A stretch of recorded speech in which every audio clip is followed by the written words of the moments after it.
Jai Shri Shyam, my dear friends. As usual, you are heartiest welcome in today's revision session of this series of revision sessions on direct tax laws and international taxation for your upcoming CA और CMA final exams. Friends, आज का ये जो revision session है इसमें मैं आपको एक most relevant topic that is transfer pricing chapter को थॉरोली रिफ्रेश कराने वाला हूं. फ्रेंड्स, अगर हम CA फाइनल की बात करें तो जो आपको पेपर दिया जाता रहा है उसमें डिस्क्रिप्टिव क्वेश्चंस में क्वेश्चन नंबर 4 का पार्ट बी 6 मार्क्स का ट्रांसफर प्राइसिंग चैप्टर पर बेस्ड ही दिया जाता रहा है. तो आइए फ्रेंड्स, अब हम इस ट्रांसफर प्राइसिंग चैप्टर को रिफ्रेश करना स्टार्ट करते हैं और सबसे पहले शुरुआत करेंगे हम इस चैप्टर के चार्जिंग सेक्शन 92 से, जिसको 2 पार्ट्स में मैं आपको रिफ्रेश कराने वाला हूं. इसके फर्स्ट पार्ट के लिए माय डियर फ्रेंड्स रिकॉल कीजिए, इंटरनेशनल ट्रांजैक्शन से अराइज होने वाली जो इनकम है वो हम आर्म्स लेंथ प्राइस को कंसीडर करके कंप्यूट करेंगे. इसी तरह से अगर वो इंटरनेशनल ट्रांजैक्शन आउटफ्लो के नेचर का है तो इंटरनेशनल ट्रांजैक्शन से अराइज होने वाले इंटरेस्ट और एक्सपेंस को भी आर्म्स लेंथ प्राइस को ही कंसीडर करके डिटरमाइन और कंप्यूट किया जाएगा. फिर हो सकता है कि एमएनसी ग्रुप की जो ग्रुप एंटरप्राइजेज हैं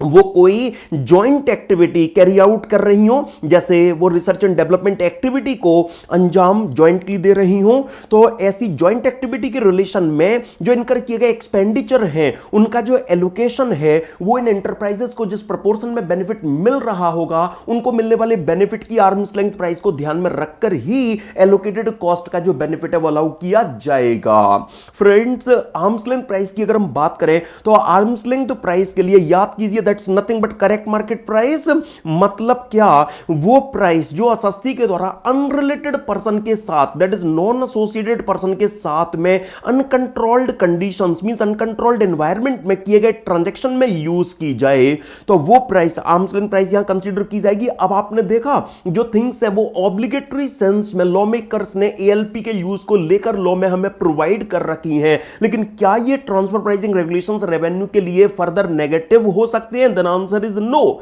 याद कीजिए फ्रेंड, चार्जिंग सेक्शन में ही सबसेक्शन 3 में लॉ मेकर्स ने क्या मैसेज पास ऑन कर रखा है कि वो एफोर्सेड इनकम या इंटरेस्ट और एक्सपेंस या एलोकेटेड कॉस्ट जो आर्म्स लेंथ प्राइस पर हमने अडॉप्ट किए जाने के लिए आपको कहा है उनके एएलपी पर अडॉप्शन का जो इफेक्ट है उससे अगर एसएससी के द्वारा दिखाई गई इनकम और रिड्यूस हो जाएगी या एसएससी के द्वारा शो किया गया लॉस और बढ़ जाएगा तो दोनों ही एट पार है, रेवेन्यू के नेगेटिव है. अगर एसएससी की इनकम कम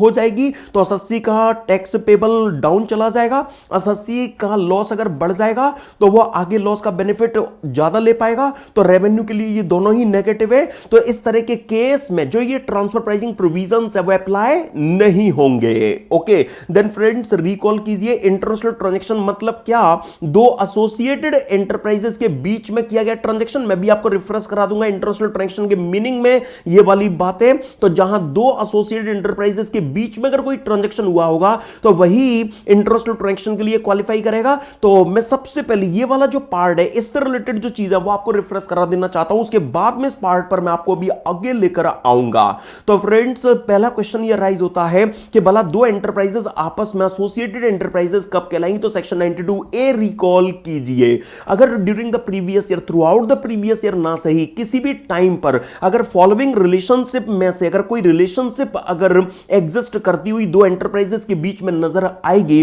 तो वो दोनों एंटरप्राइजेस आपस में एसोसिएटेड एंटरप्राइजेस मान ली जाएंगी. जैसे जहां पर एक एंटरप्राइज अदर एंटरप्राइज में डायरेक्टली या indirectly at least 26% voting power carry करने वाले शेयर्स को अगर होल्ड करे तो इससे इनके बीच में एसोसिएशन एस्टैब्लिश हुआ कहलाएगा.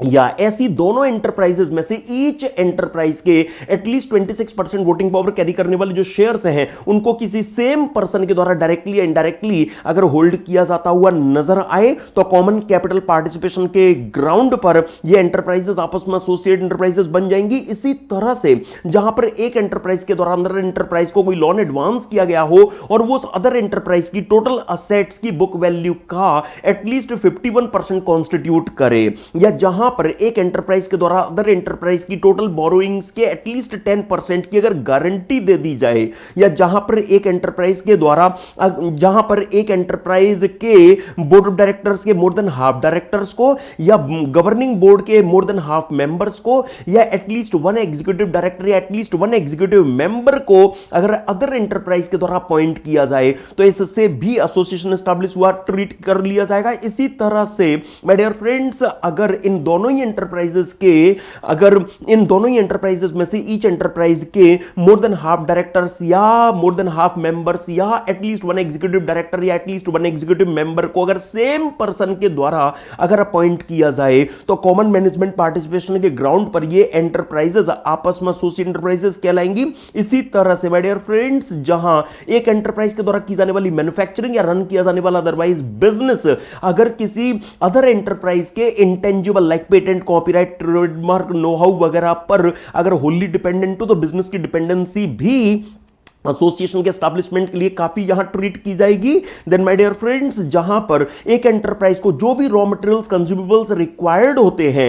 एक एंटरप्राइज के required raw materials and consumables का एटलीस्ट 90% ना सिर्फ अदर एंटरप्राइज उन्हें सप्लाई करती हैं, बल्कि इस सप्लाई से रिलेटेड जो भी प्राइस अंदर कंडीशंस हैं उनको भी वही अदर एंटरप्राइज में सप्लायर एंटरप्राइज इन्फ्लुएंस मतलब कंट्रोल करती हो। या फ्रेंड्स, जहां पर एक एंटरप्राइज के द्वारा मैन्युफैक्चर्ड किए गए गुड्स अगर अदर एंटरप्राइज को सोल्ड किए जाए और वो अदर एंटरप्राइज, वो बायर एंटरप्राइज ही ऐसी सप्लाई से रिलेटेड जो प्राइस अंडर कंडीशन से है उनको इन्फ्लुएंस करे, कंट्रोल करे। इसी तरह से फ्रेंड, जहां पर एक एंटरप्राइज को एक इंडिविजुअल कंट्रोल करे और अदर एंटरप्राइज को वो इंडिविजुअल या उनके रिलेटिव सिंगली या ज्वाइंटली कंट्रोल करते हुए हमें नजर आए। इसी तरह से जहां पर एक एंटरप्राइज को कोई एचयूएफ कंट्रोल करे और अदर एंटरप्राइज को उस एचयूएफ का कोई मेंबर या मेंबर का कोई रिलेटिव या member plus relative jointly control करते हुए नजर आए। सिमिलरली, जहां पर एक एंटरप्राइज फर्म एओपी बीवाई हो और अदर एंटरप्राइज ऐसी फर्म एओपी बीवाई में एटलीस्ट 10% जो इंटरेस्ट है वो होल्ड करे, या अगर म्यूचुअल इंटरेस्ट की कोई ऐसी रिलेशनशिप दो एंटरप्राइजेस के बीच में एग्जिस्ट करे जिसे बोर्ड प्रिस्क्राइब कर दे, जो अभी तक अवेटेड है। तो फ्रेंड्स, ये जो क्राइटेरियाज हैं इनमें से अगर कोई क्राइटेरिया एग्जिस्ट करेगा तो जो दो एंटरप्राइजेस है वो आपस में एसोसिएट एंटरप्राइजेस ट्रीट की जाएंगी। फ्रेंड्स, इंटरनेशनल ट्रांजैक्शन के लिए एएलपी के रूल्स रेगुलेशंस ओरिजिनली लाए गए, तो इंटरनेशनल ट्रांजैक्शन का मीनिंग भी काइंडली रिफ्रेश कर लीजिए। सबसे पहले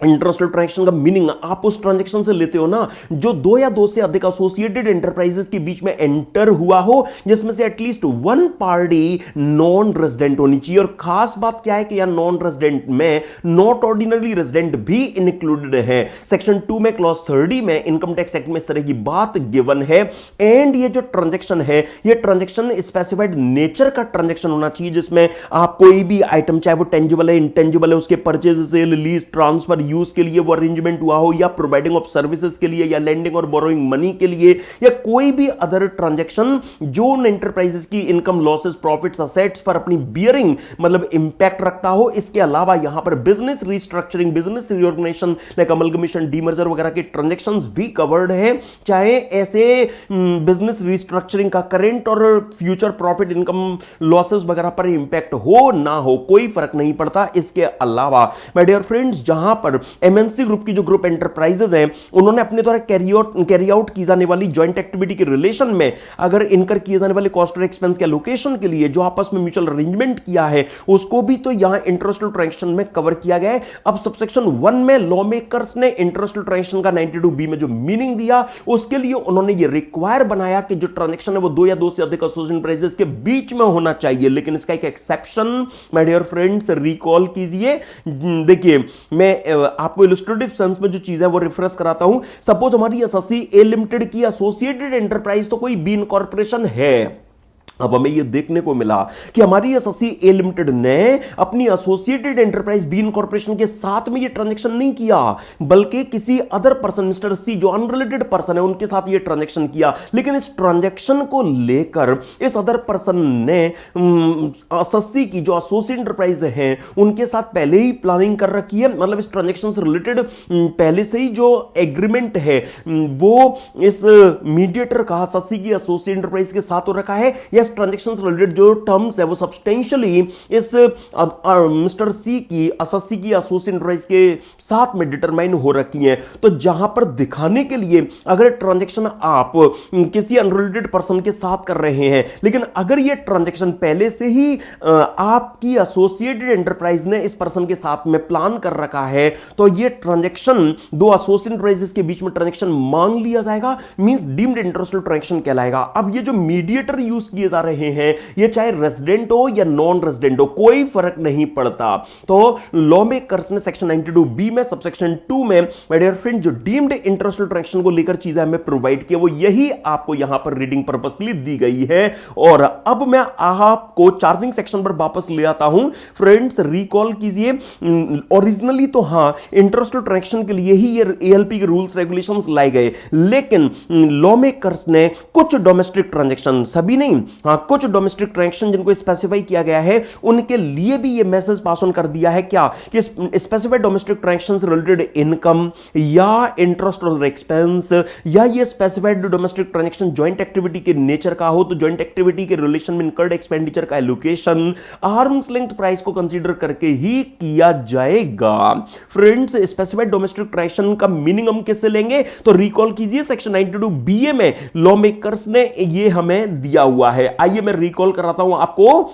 फ्रेंड्स लॉ मेकर्स ने कौन से ट्रांजैक्शन है जो स्पेसिफाइड डोमेस्टिक ट्रांजैक्शन की डेफिनेशन में यहां कवर किए हुए हैं। तो सबसे पहले याद कीजिए जो इंटर यूनिट ट्रांसफर का केस है वो यहां कवर किया गया है। मतलब क्या कि हमारे एसएससी के पास में एक तो ऐसा बिजनेस है जिसमें जो प्रॉफिट आएगा उसकी उन्हें टीआईएस से टीआरआरबी या 10AA में डिडक्शन मिल जानी है, और इसके अलावा उनके पास में एक नॉर्मल बिजनेस है जिसमें जो प्रॉफिट आएगा उस पर टैक्स जाएगा। तो जहां हमारे एसएससी के द्वारा अगर गुड्स और सर्विसेज का अपने एलिजिबल बिजनेस से नॉर्मल बिजनेस में ट्रांसफर किया जाए या वैसा वर्सा केस हमें नजर आए, लेकिन ट्रांसफर के लिए जो कंसीडरेशन रिकॉर्ड किया जाए अगर वो उन गुड्स और सर्विसेज की एफएमबी से मैच ना करता हो, तो ऐसे केस में ऐसे इंटरनेट ट्रांसफर के केस को लॉ मेकर्स ने स्पेसिफाइड डोमेस्टिक ट्रांजैक्शन का केस यहां पर बना दिया है। राइट ना फ्रेंड्स? इसी तरह से अगर हमारे एसएससी के द्वारा सपोज जो ऐसा बिजनेस रन कर रहे हैं जिसमें जो प्रॉफिट आएगा उसकी टीआईएस टीआरआरबी या 10AA में डिडक्शन मिल जानी है, वो अगर किसी ऐसे पर्सन के साथ में जो नॉर्मल बिजनेस चला रहे हैं जिनको अपने बिजनेस में जो प्रॉफिट आएगा उस पर टैक्स जाएगा। फ्रेंड्स अगर हमारे जो एलिजिबल बिजनेसमैन है, डिडक्शन के लिए एलिजिबल बिजनेस चलाने वाले जो पर्सन है, वो किसी नॉर्मल बिजनेसमैन के साथ में ट्रांजैक्शन करते हैं जिससे उनको नॉर्मल मतलब रीजनेबल प्रॉफिट से, ऑर्डिनरी प्रॉफिट से जो एक्सेस प्रॉफिट है वो प्रोड्यूस हो रहा है। इसका मतलब क्या कि आप सामने वाले पर्सन को ज्यादा खर्चा बुक करने की स्थिति में ला रहे हो, अपनी इनकम कम दिखा पाने की स्थिति में ला रहे हो, तो ऐसा जो ट्रांजैक्शन है, transaction between eligible businessman and normal businessman, ये भी यहां पर स्पेसिफाइड डोमेस्टिक ट्रांजैक्शन में कवर कर लिया गया है। इसके अलावा फ्रेंड्स अगर हमारी एसएससी कोई डोमेस्टिक कंपनी है, यस फ्रेंड्स, जिसने 115BAB का वो जो हाफ रेट का केवल 15% से टैक्सेशन का जो ऑप्शन है वो एक्सरसाइज कर रखा है। अब ये डोमेस्टिक कंपनी किसी अदर पर्सन के साथ में कोई ट्रांजैक्शन में एंटर करती है और वो अदर पर्सन जो नॉर्मल बिजनेस रन कर रहे हैं उस ट्रांजैक्शन से हमारे 15% की रेट से टैक्स पे करने के लिए लायबल डोमेस्टिक कंपनी को ऑर्डिनरी प्रॉफिट से ज्यादा प्रॉफिट प्रोड्यूस हो रहा है। इसका मतलब क्या कि ये जो डोमेस्टिक कंपनी है ये सिंस हाफ रेट से टैक्स पे करने के लिए लायबल है केवल, इसलिए सामने वाले को ज्यादा प्रॉफिट, इसलिए सामने वाले को ज्यादा खर्चा बुक करने की स्थिति में ला रही है, खुद ज्यादा प्रॉफिट प्रोड्यूस हुआ बता रही है, तो ये प्लानिंग भी सक्सेस नहीं होगी। इसे भी हम स्पेसिफाइड डोमेस्टिक ट्रांजैक्शन में कवर कर रहे हैं। और सेम लाइन पर अगर हमारी एसएससी कोई ऐसी कोऑपरेटिव सोसाइटी है जिसने 115BAE का ऑप्शन एक्सरसाइज कर रखा है, वो अगर किसी नॉर्मल बिजनेस कैरी ऑन करने वाले पर्सन के साथ में कोई ट्रांजैक्शन में एंटर करे जिससे उनको ऑर्डिनरी प्रॉफिट से ज्यादा प्रॉफिट प्रोड्यूस हो, मतलब आप सामने वाले को ज्यादा खर्चा वर्चा बुक करने की स्थिति में ला रहे हो, तो ये केस भी यहां पर स्पेसिफाइड डोमेस्टिक ट्रांजैक्शन का केस बन पाएगा। लेकिन इन ट्रांजैक्शन की इंडिविजुअली ना सही, इन एग्रीगेट जो वैल्यू है वो अगर 20 करोड़ से ज्यादा होगी केवल तभी एएलपी के रूल्स रेगुलेशंस लगेंगे। राइट ना? तो हां फ्रेंड्स जो ये ऊपर के ये जो केसेस हैं ये तो नेचर ऑफ ट्रांजैक्शंस यहां पर गिवन है, वास्तव में ये स्पेसिफाइड डोमेस्टिक ट्रांजैक्शन बने इसके लिए जरूरी है कि इन ट्रांजैक्शन की इंडिविजुअली ना सही लेकिन इन एग्रीगेट जो वैल्यू है वो 20 करोड़ रुपीस के इक्वल और कम नहीं बल्कि एक्सीडिंग होनी चाहिए। देन फ्रेंड्स, चाहे इंटरनेशनल ट्रांजैक्शन हो या स्पेसिफाइड डोमेस्टिक ट्रांजैक्शन हो, नॉर्मली एएलपी का यूज लॉ मेकर्स ने चार्जिंग सेक्शन में रिक्वायर बनाया। तो एएलपी की कंप्यूटेशन को कैसे अंजाम दिया जाएगा, सेक्शन 92C में लॉ मेकर्स ने इस रिलेशन में जो थिंग्स हैं वो हमें प्रोवाइड कर रखी हैं। देखिए, लॉ मेकर्स ने कुछ मेथड्स के नाम में गिना दिए हैं, राइट ना, like comparable and control price method, resale price method, cost plus method वगैरह। उनमें से जो भी मोस्ट एप्रोप्रिएट मेथड होगा उससे एएलपी को डिटरमाइन किया जाएगा, और वो भी कैसे, तो प्रेस्क्राइब्ड मैनर में, जो बोर्ड ने रूल 10B में हमें प्रेस्क्राइब कर रहा है वो मैंने आपको मेथड वाइज आगे प्रोवाइड कर रखा है। ओके, तो फ्रेंड्स, दोनों चीजें, जैसे बात चली मेथड्स में, सबसे पहले comparable and control price method की, तो comparable and control price method कब मोस्ट एप्रोप्रिएट मेथड कहलाएगा, फिर उसको कैसे यूज में लिया जाएगा, बोर्ड ने उसके लिए क्या मैनर प्रेस्क्राइब कर रखा है, क्या स्टेप्स दे रखी हैं। इसी तरह से हर एक मेथड के लिए, जैसे रीसेल प्राइस मेथड है तो ये कब मोस्ट एप्रोप्रिएट मेथड कहलाएगा और इसको कैसे यूज में लिया जाएगा, इससे एएलपी तक कैसे पहुंचा जाएगा, वो प्रेस्क्राइब्ड मैनर मैंने मेथड के साथ में, माय डियर फ्रेंड्स, आपको यहां पर प्रोवाइड कर रखा है। ओके, तो फ्रेंड्स, थोड़े अच्छे से आपको ये जो चीजें हैं वो रिकॉल हो जाएं, इसके लिए चलो मैं एक काम करता हूं, क्विकली आपको जो केस स्टडीज हम रेगुलर बैच में डिटेल डिस्कस करते हैं वहां से आपको जो स्टेप्स हैं वो रिकॉल करा देता हूं। जैसे अगर हमने बात छेड़ी यहां पर सबसे पहले कंपेरेबल अनकंट्रोल्ड प्राइस मेथड की, तो फ्रेंड्स, हमें जिस भी इंटरनेशनल ट्रांजैक्शन के लिए हमें एएलपी डिटरमाइन करनी है, लाइक एसएससी एक्स लिमिटेड ने सपोज अपनी एसोसिएट एंटरप्राइज वाई इनकॉर्पोरेशन के साथ में आइटम पी के सेल के ट्रांजैक्शन में जो एंटर किया है, हमें इस इंटरनेशनल ट्रांजैक्शन की एएलपी का डिटरमाइन करनी है, तो comparable uncontrolled price method most appropriate method तब कहलाएगा जब आपको अंडर कंसीडरेशन इंटरनेशनल ट्रांजैक्शन के कंपेरेबल ट्रांजैक्शन की जो फिगर है, डिटेल्स है, वो गिवन होंगी। आप सबसे पहले इस मेथड में जो प्रेस्क्राइब्ड मैनर है उसमें क्या करते हैं, जो कंपेरेबल ट्रांजैक्शन में प्राइस यूज हुई है वो रखते हैं, और फिर उसके बाद में जो भी कॉजेज ऑफ डिफरेंस हैं, दोनों ट्रांजैक्शन के जो भी कॉजेज ऑफ डिफरेंस हैं उनका जो एडजस्टमेंट है उसे अंजाम देते हैं। फिर जो रिजल्ट आता है वो आर्म्स लेंथ प्राइस कहलाती है। तो रूल 10B में जो मैनर प्रेस्क्राइब किया गया है माय डियर फ्रेंड्स, वो यही है कि जो भी अंडर कंसीडरेशन इंटरनेशनल ट्रांजैक्शन है आप उसके कंपेरेबल ट्रांजैक्शन में जो यूज हुई प्राइस है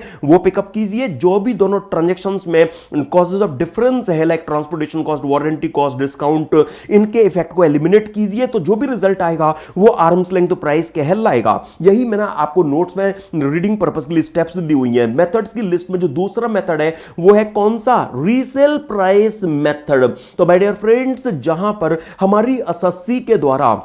लाइक ए लिमिटेड के द्वारा अपनी एसोसिएट एंटरप्राइज से जो भी परचेस किए गए गुड्स है उनको आगे रीसेल किया गया हो, और जहां रीसेल प्राइस गिवन होगी वहां पर हम कहेंगे resale price method most appropriate method है। तो इसके लिए हम क्या करते हैं, इसके लिए हम रिवर्सल अप्रोच एडॉप्ट करते हैं, मतलब रीसेल प्राइस से हम ऊपर परचेज प्राइस तक जाने की कोशिश करेंगे। तो इसके लिए सबसे पहले एसोसिएट एंटरप्राइज से परचेज किए गए गुड्स या ली गई सर्विसेज को आगे एसएससी ने अनरिलेटेड पर्सन को किस प्राइस पर रीप्रोवाइड और रीसेल किया है, हम वो रीसेल प्राइस सबसे पहले पिकअप करेंगे। फिर इसके बाद में जो नॉर्मल ग्रॉस प्रॉफिट मार्जिन है, कि नॉर्मली आउटसाइडर से ये 2500 पर वैसे गुड्स खरीदते हैं, आउटसाइडर को 3000 में बेचते हैं, तो नॉर्मली उनको जो जीपी मार्जिन होता है वो हम यहां से आउट कर देंगे। फिर इसके बाद में जिस इंटरनेशनल ट्रांजैक्शन के लिए हम एएलपी निकालना चाहते हैं, अगर उस परचेज के कनेक्शन में अगर एसएससी ने कुछ स्पेसिफिक कॉस्ट इनकर किया, लाइक कैरीज एंड बर्ड, मतलब ट्रांसपोर्टेशन कॉस्ट वगैरह, तो वो हम यहां पर एक्सक्लूड कर देंगे। और फिर उसके बाद में अगर कोई डिफरेंस अदरवाइज अगर रिक्वायर्ड और नीडेड है तो बोर्ड कहते हैं कि वो भी इफेक्ट आप एलिमिनेट करें। उसके बाद जो रिजल्ट आएगा वो आर्म्स लेंथ प्राइस कहलाएगी। आप स्टेप्स रीड करना, आपको स्टेप्स में यही देखने को मिलेगा। फिर मेथड्स की लिस्ट में जो अगला मेथड है that is cost plus method. Cost plus method मतलब जहां पर आपको कॉस्ट और प्रॉफिट मार्कअप की डिटेल गिवन हो। तो फ्रेंड्स, आप सबसे पहले क्या करेंगे, इस कॉस्ट प्लस मेथड में आप जो भी आपको इनकर्ड कॉस्ट की डिटेल गिवन होगी, डायरेक्ट एंड इनडायरेक्ट, आप उस जिस इंटरनेशनल ट्रांजैक्शन के लिए आप एएलपी निकालने जा रहे हैं, आप उस इंटरनेशनल ट्रांजैक्शन में एसएससी की जो इनकर्ड कॉस्ट होगी डायरेक्ट प्लस इनडायरेक्ट, आप वो सबसे पहले रखेंगे। फिर इसके बाद में जो नॉर्मल ग्रॉस प्रॉफिट मार्जिन है वो हम आइडेंटिफाई करेंगे कि एक्स लिमिटेड नॉर्मली तो आउटसाइडर के साथ डीलिंग में 33.3% जीपी मार्जिन बिल में मेंटेन करती हैं कि अगर बिल 150 का अगर रेस किया जाएगा तो उसमें 1/3 तो जीपी मार्जिन रहेगा। ओके, तो फ्रेंड्स जो भी जीपी मार्जिन गिवन होगा उसको हम एडजस्ट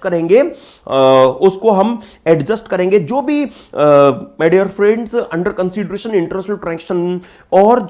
सिमिलर और कंपैरेबल ट्रांजैक्शन में माय डियर फ्रेंड्स जो भी कॉजेज ऑफ डिफरेंस हैं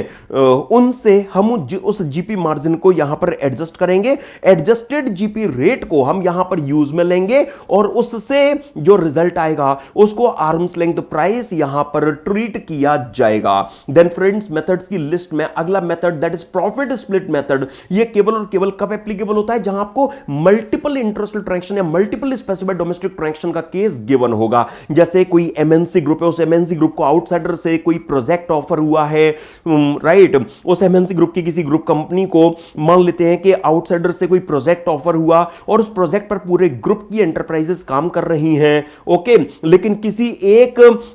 एंटरप्राइज को कितना आउटसाइडर से एग्जैक्टली मिल रहा है ये आइडेंटिफेबल नहीं है, मतलब किसी पर्टिकुलर इंटरनेशनल ट्रांजैक्शन की जो प्राइस है वो आइडेंटिफेबल अपरेंटली नहीं है। तो फिर उस केस में ये जो प्रॉफिट स्प्लिट मेथड है वो यूज में लिया जाएगा। इसमें हम क्या करेंगे, सबसे पहले हम जो कंबाइंड नेट प्रॉफिट है वो आइडेंटिफाई करेंगे, फिर जो ईच एंटरप्राइज का उस प्रोजेक्ट के कंप्लीशन में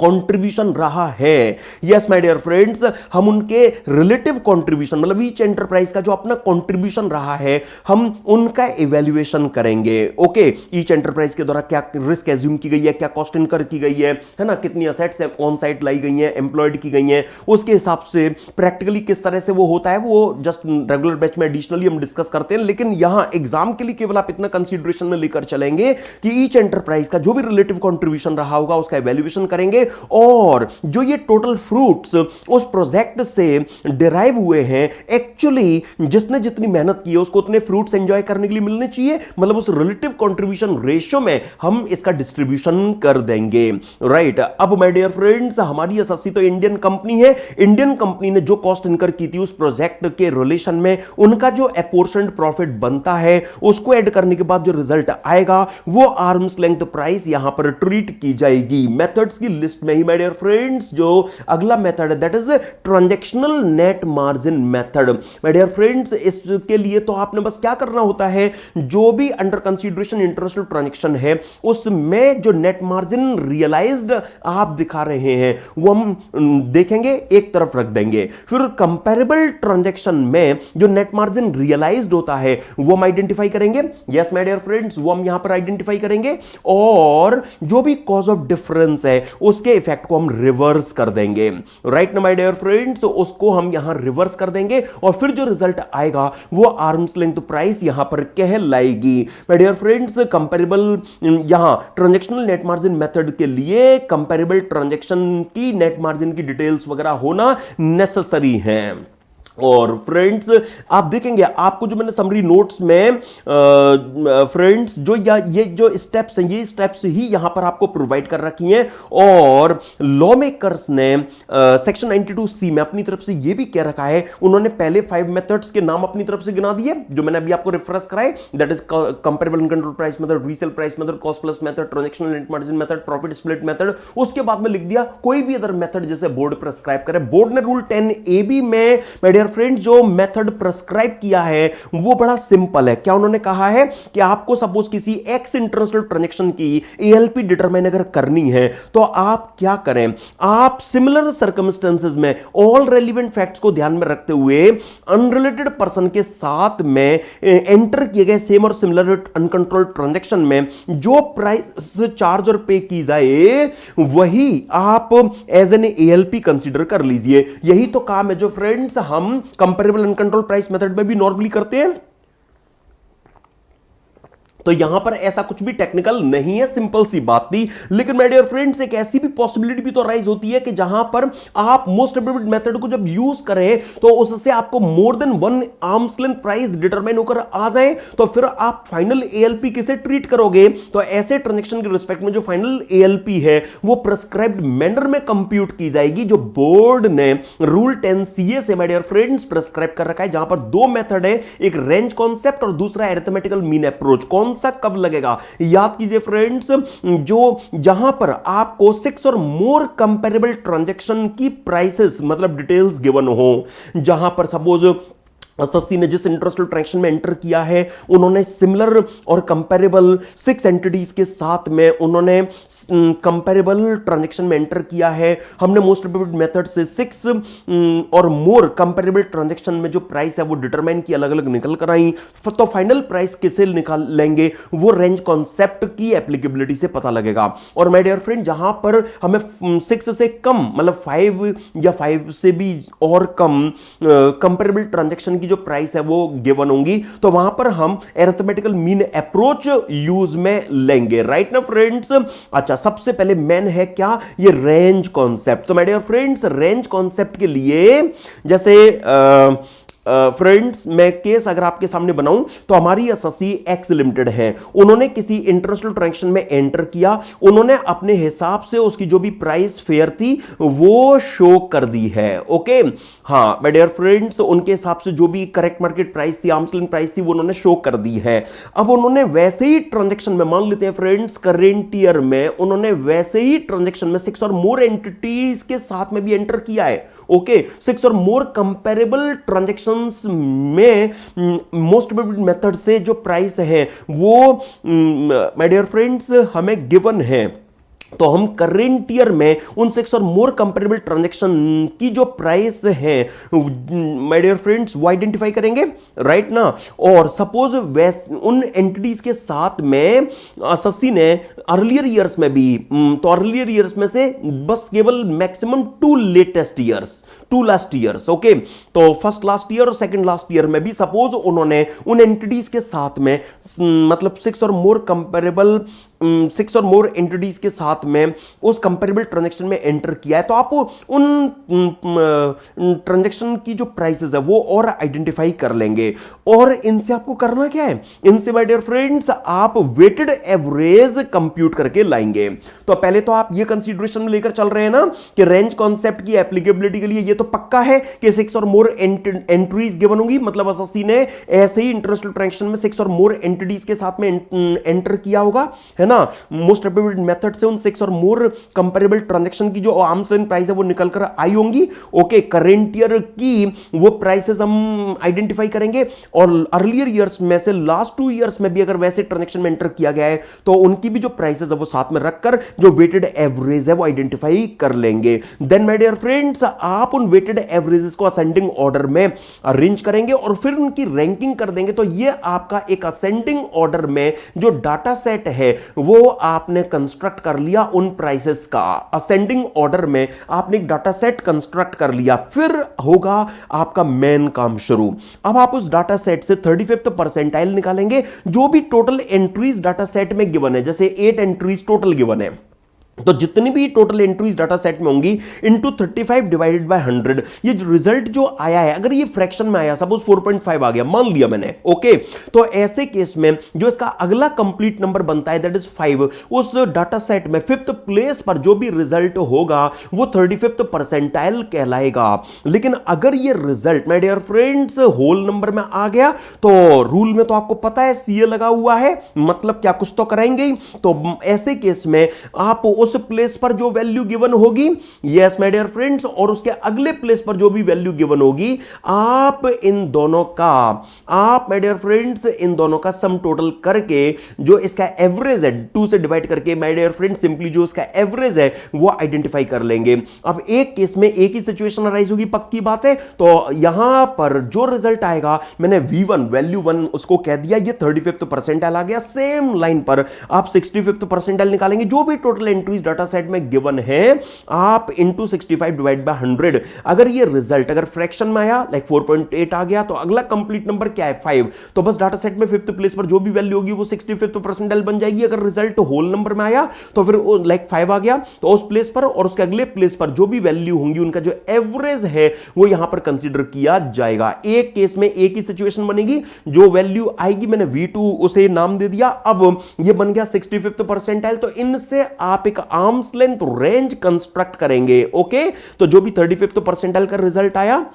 और जो भी 65th परसेंटाइल का रिजल्ट आया, आप इससे एक आर्म्स लेंथ रेंज कंस्ट्रक्ट करेंगे। अब एसएससी ने जो प्राइस शो की है अगर वो इस रेंज के अंदर आ रही है, अगर एसएससी के द्वारा शो की गई प्राइसेस रेंज के अंदर है तो एसएससी की बात मान ली जाएगी। एसएससी ने जो प्राइस शो किया वही फाइनल एएलपी ले ली जाएगी, कोई एडजस्टमेंट की जरूरत नहीं पड़ेगी। लेकिन जहां एसएससी की शो की गई प्राइस इस रेंज के बाहर है तो फिर डाटा सेट का जो मीडियन मतलब 50th परसेंटाइल है वो यहां फाइनल एएलपी के तौर पर कंसीडर किया जाएगा। आप मीडियन के लिए क्या करोगे, जो भी डाटा सेट में टोटल एंट्रीज गिवन होंगी इनटू 50 डिवाइडेड बाय 100, रिजल्ट अगर फ्रैक्शन में आया लाइक 7.6 आ गया तो इसका जो अगला कंप्लीट नंबर बनता है डाटा सेट में उस प्लेस पर जो वैल्यू होगी वो फाइनल एएलपी कंसीडर कर ली जाएगी। लेकिन अगर ये result my dear friends complete number में आ गया तो सेम उस प्लेस पर और उसके अगले प्लेस पर जो भी वैल्यू उसका एवरेज आएगा वो my dear friends median of data set कहलाएगा, वही फाइनल एएलपी के लिए क्वालिफाई कर जाएगा। तो डिपेंडिंग अपॉन द केस हम जो फाइनल एएलपी है वो ले पाएंगे। लेकिन माय डियर फ्रेंड्स जहां पर रेंज कॉन्सेप्ट एप्लीकेबल नहीं हो पा रहा, हां माय डियर फ्रेंड्स जहां पर डाटा सेट में जो एंट्रीज है वो 6 से कम गिवन है मान लिया हमने, तो ऐसे केस में अरिथमेटिकल मीन अप्रोच लगेगी। इसमें कुछ नहीं है ज्यादा करने के लिए, जो भी प्राइसेस आपको गिवन है एट मैक्स 5 प्राइसेस आपको गिवन होंगी उनका जो एवरेज है जो अरिथमेटिकल मीन है बस वही यहां पर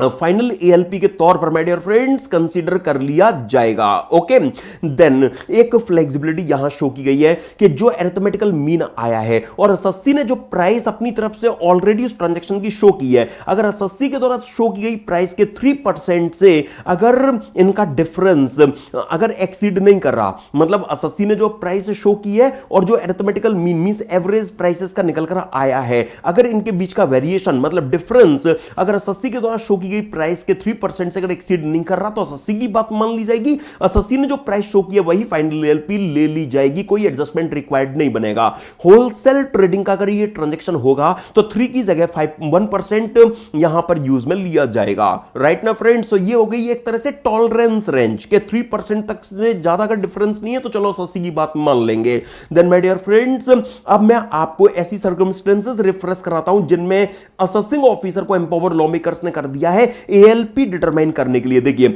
एओ के पास में जो भी अवेलेबल मटेरियल उसके बेसिस पर अगर उसका ये ओपिनियन है क्या कि एसएससी ने जो international transaction specific domestic transaction की प्राइस शो की है वो प्रिस्क्राइब्ड मेथड के अकॉर्डिंगली उन्होंने डिटरमाइन नहीं किया है या मेथड नाम के लिए केवल यूज किया है, उसको प्रिस्क्राइब्ड मैनर में फॉलो नहीं किया गया है, या एसएससी ने जो सेक्शन 92D में प्रिस्क्राइब्ड इंफॉर्मेशन डॉक्यूमेंट्स उन्हें कीप एंड मेंटेन करने होते हैं ऐसे ट्रांजैक्शन के रिस्पेक्ट में वो कीप एंड मेंटेन ही नहीं किया, तो जब उनके पास में बेसिक डॉक्यूमेंट ही नहीं होंगे तो वो अपनी प्राइस के करेक्ट एएलपी का दावा कैसे कर सकते हैं। इसी तरह से माय डियर फ्रेंड्स एसएससी ने जो इंफॉर्मेशन डाटा यूज किए एएलपी की कंप्यूटेशन में अगर वो एओ के ओपिनियन में रिलायबल या करेक्ट नहीं है, या सेक्शन 92D में सबसेक्शन 3 में जहां एओ उनसे उस ट्रांजैक्शन से रिलेटेड इंफॉर्मेशन डॉक्यूमेंट्स मांग सकते हैं, उन्होंने वो मांगे और एसएससी ने मांगे जाने पर भी उनको नहीं दिए, इसका मतलब कि कुछ ना कुछ मैनिपुलेशन होगा, घपला होगा। तो ऐसे केस में असेसिंग ऑफिसर के लिए लॉ मेकर्स ने ये ओपन रखा है कि आप उस ट्रांजैक्शन के लिए जो एएलपी है वो डिटरमाइन कर सकेंगे, लेकिन ये तो इंप्लाइड है कि एओ को भी प्रिस्क्राइब्ड मेथड को प्रिस्क्राइब्ड मैनर में यूज करके मतलब लॉफुली ही एएलपी डिटरमाइन करनी होगी। सिंस ये ट्रांसफर प्राइसिंग रेगुलेशंस रेवेन्यू के बेनिफिशियल है इसलिए लॉ मेकर्स ने एओ पर एक ऑब्लिगेशन अटैच किया कि पहले आप एसएससी को एक शॉकोज नोटिस दोगे, मतलब एक एसएससी को आप opportunity of being heard provide करोगे कि आप रीजन बताओ मैं क्यों आपके लिए एएलपी डिटरमाइन ना करूं। सपोज एओ के द्वारा जो एएलपी है वो डिटरमाइन कर ली गई है, मान लेते हैं एओ एसएससी का स्क्रूटनी असेसमेंट कर रहे थे, किसी ट्रांजैक्शन में एसएससी की दिखाई गई प्राइस पर उनको डाउट था, उन्होंने अपनी तरफ से उस ट्रांजैक्शन के लिए जो एएलपी वो डिटरमाइन की, तो वो एसएससी का असेसमेंट जब कंप्लीट करेंगे तो असेसमेंट कंप्लीशन में वो अपनी अपने द्वारा डिटरमाइन की गई एएलपी को कंसीडर कर सकेंगे। Right my dear friends, actually ALP के इफेक्ट से एसएससी की इनकम में अगर कोई एडिशन होता है तो उसके रिस्पेक्ट में एसएससी चैप्टर 6 से मतलब 80C से 80U या सेक्शन 10AA की डिडक्शन अगर एक्सपेक्ट करें तो कोई फायदा नहीं होगा, उन्हें वो नहीं मिलेंगी। Okay then friends, suppose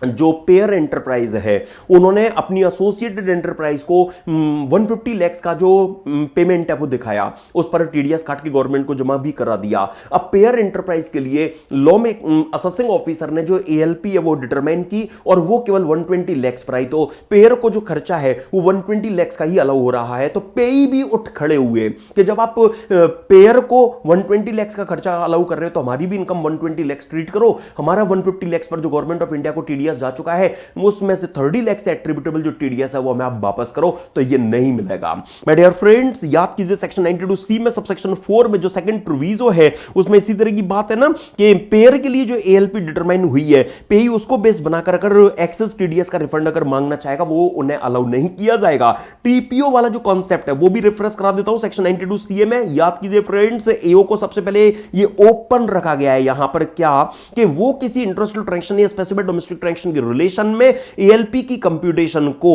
transfer pricing officer को रेफर कर सकते हैं, लेकिन कमिश्नर ऑफ इनकम टैक्स या principal commissioner of income tax की अप्रूवल लेकर। सपोज एओ ने केस टीपीओ को रेफर कर दिया तो टीपीओ को एक टास्क मिल गया, उन्हें उस ट्रांजैक्शन की एएलपी डिटरमाइन करके देनी है। तो उस ट्रांजैक्शन की एसएससी ने जो प्राइस दिखाई है एसएससी के हिसाब से वो करेक्ट प्राइस है, तो एसएससी ने किन एविडेंस पर रिलाई करके वो डिस्क्लोजर दिया है? सबसे पहले टीपीओ एसएससी को एक नोटिस देकर उसमें एक डेट बताकर उस डेट पर वो एसएससी को रिलायबल सपोर्टिव एविडेंसेस को फर्निश करने के लिए रिक्वायर करेंगे। सपोज एओ ने टीपीओ को किसी एक्स इंटरनेशनल ट्रांजैक्शन के एएलपी डिटर्मिनेशन का केस रेफर किया, लेकिन जब प्रोसीडिंग्स चल रही थी तो प्रोसीडिंग्स के दौरान सपोज कोई वाई इंटरनेशनल ट्रांजैक्शन या कोई नया स्पेसिफाइड डोमेस्टिक ट्रांजैक्शन टीपीओ के नोटिस और नॉलेज में आ गया, तो यह माना जाएगा कि यह जो नया इंटरनेशनल ट्रांजैक्शन है स्पेसिफाइड डोमेस्टिक ट्रांजैक्शन है यह भी एओ ने ही टीपीओ को रेफर किया है। यस माय डियर फ्रेंड्स, मतलब टीपीओ की ड्यूटी होगी कि वो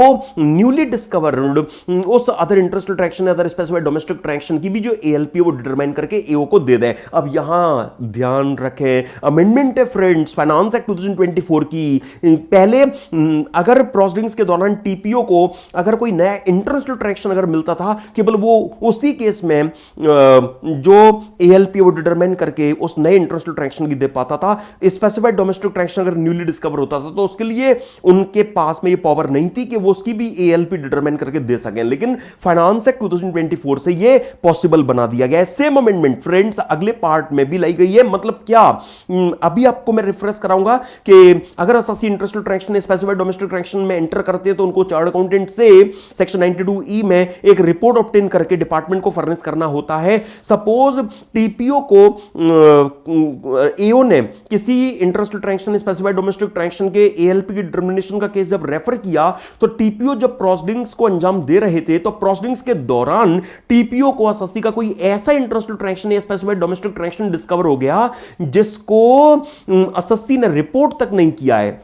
जिसके रिस्पेक्ट में एसएससी ने 92E की रिपोर्ट तक फर्निश नहीं किया है। तो ऐसा ट्रांजैक्शन भी ये मानते हुए कि एओ ने ही टीपीओ को रेफर किया है, टीपीओ ऐसे अनरिपोर्टेड ट्रांजैक्शन के रिस्पेक्ट में भी जो एएलपी वो डिटरमाइन करके दे सकेंगे। तो फ्रेंड्स अमेंडमेंट का इफेक्ट मैंने आपको नोट के तौर पर यहां पर और दे रखा है। एंड फ्रेंड्स टीपीओ की क्या ड्यूटी है कि वो ऑल द थिंग्स को कंसीडरेशन में ले लेने के बाद में एएलपी डिटरमाइन करने वाला राइटिंग में जो ऑर्डर है वो पास करें। लेकिन क्वेश्चन अराइज होता है कि कब तक उन्हें पास करना है, तो सुनिए जनरली सीन क्या बनेगा कि एओ ने असेसमेंट प्रोसीडिंग से स्टार्ट की होंगी, असेसमेंट प्रोसीडिंग चल रही होंगी, एएलपी की उन्हें जरूरत पड़ रही होगी तो उन्होंने टीपीओ को केस रेफर किया होगा। तो एओ की असेसमेंट कंप्लीशन की जो डेट है, एओ के लिए असेसमेंट कंप्लीशन की जो टाइम लिमिट है उस टाइम लिमिट से 60 डेज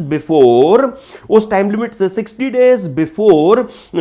टीपीओ की ड्यूटी होगी कि वो अपनी जो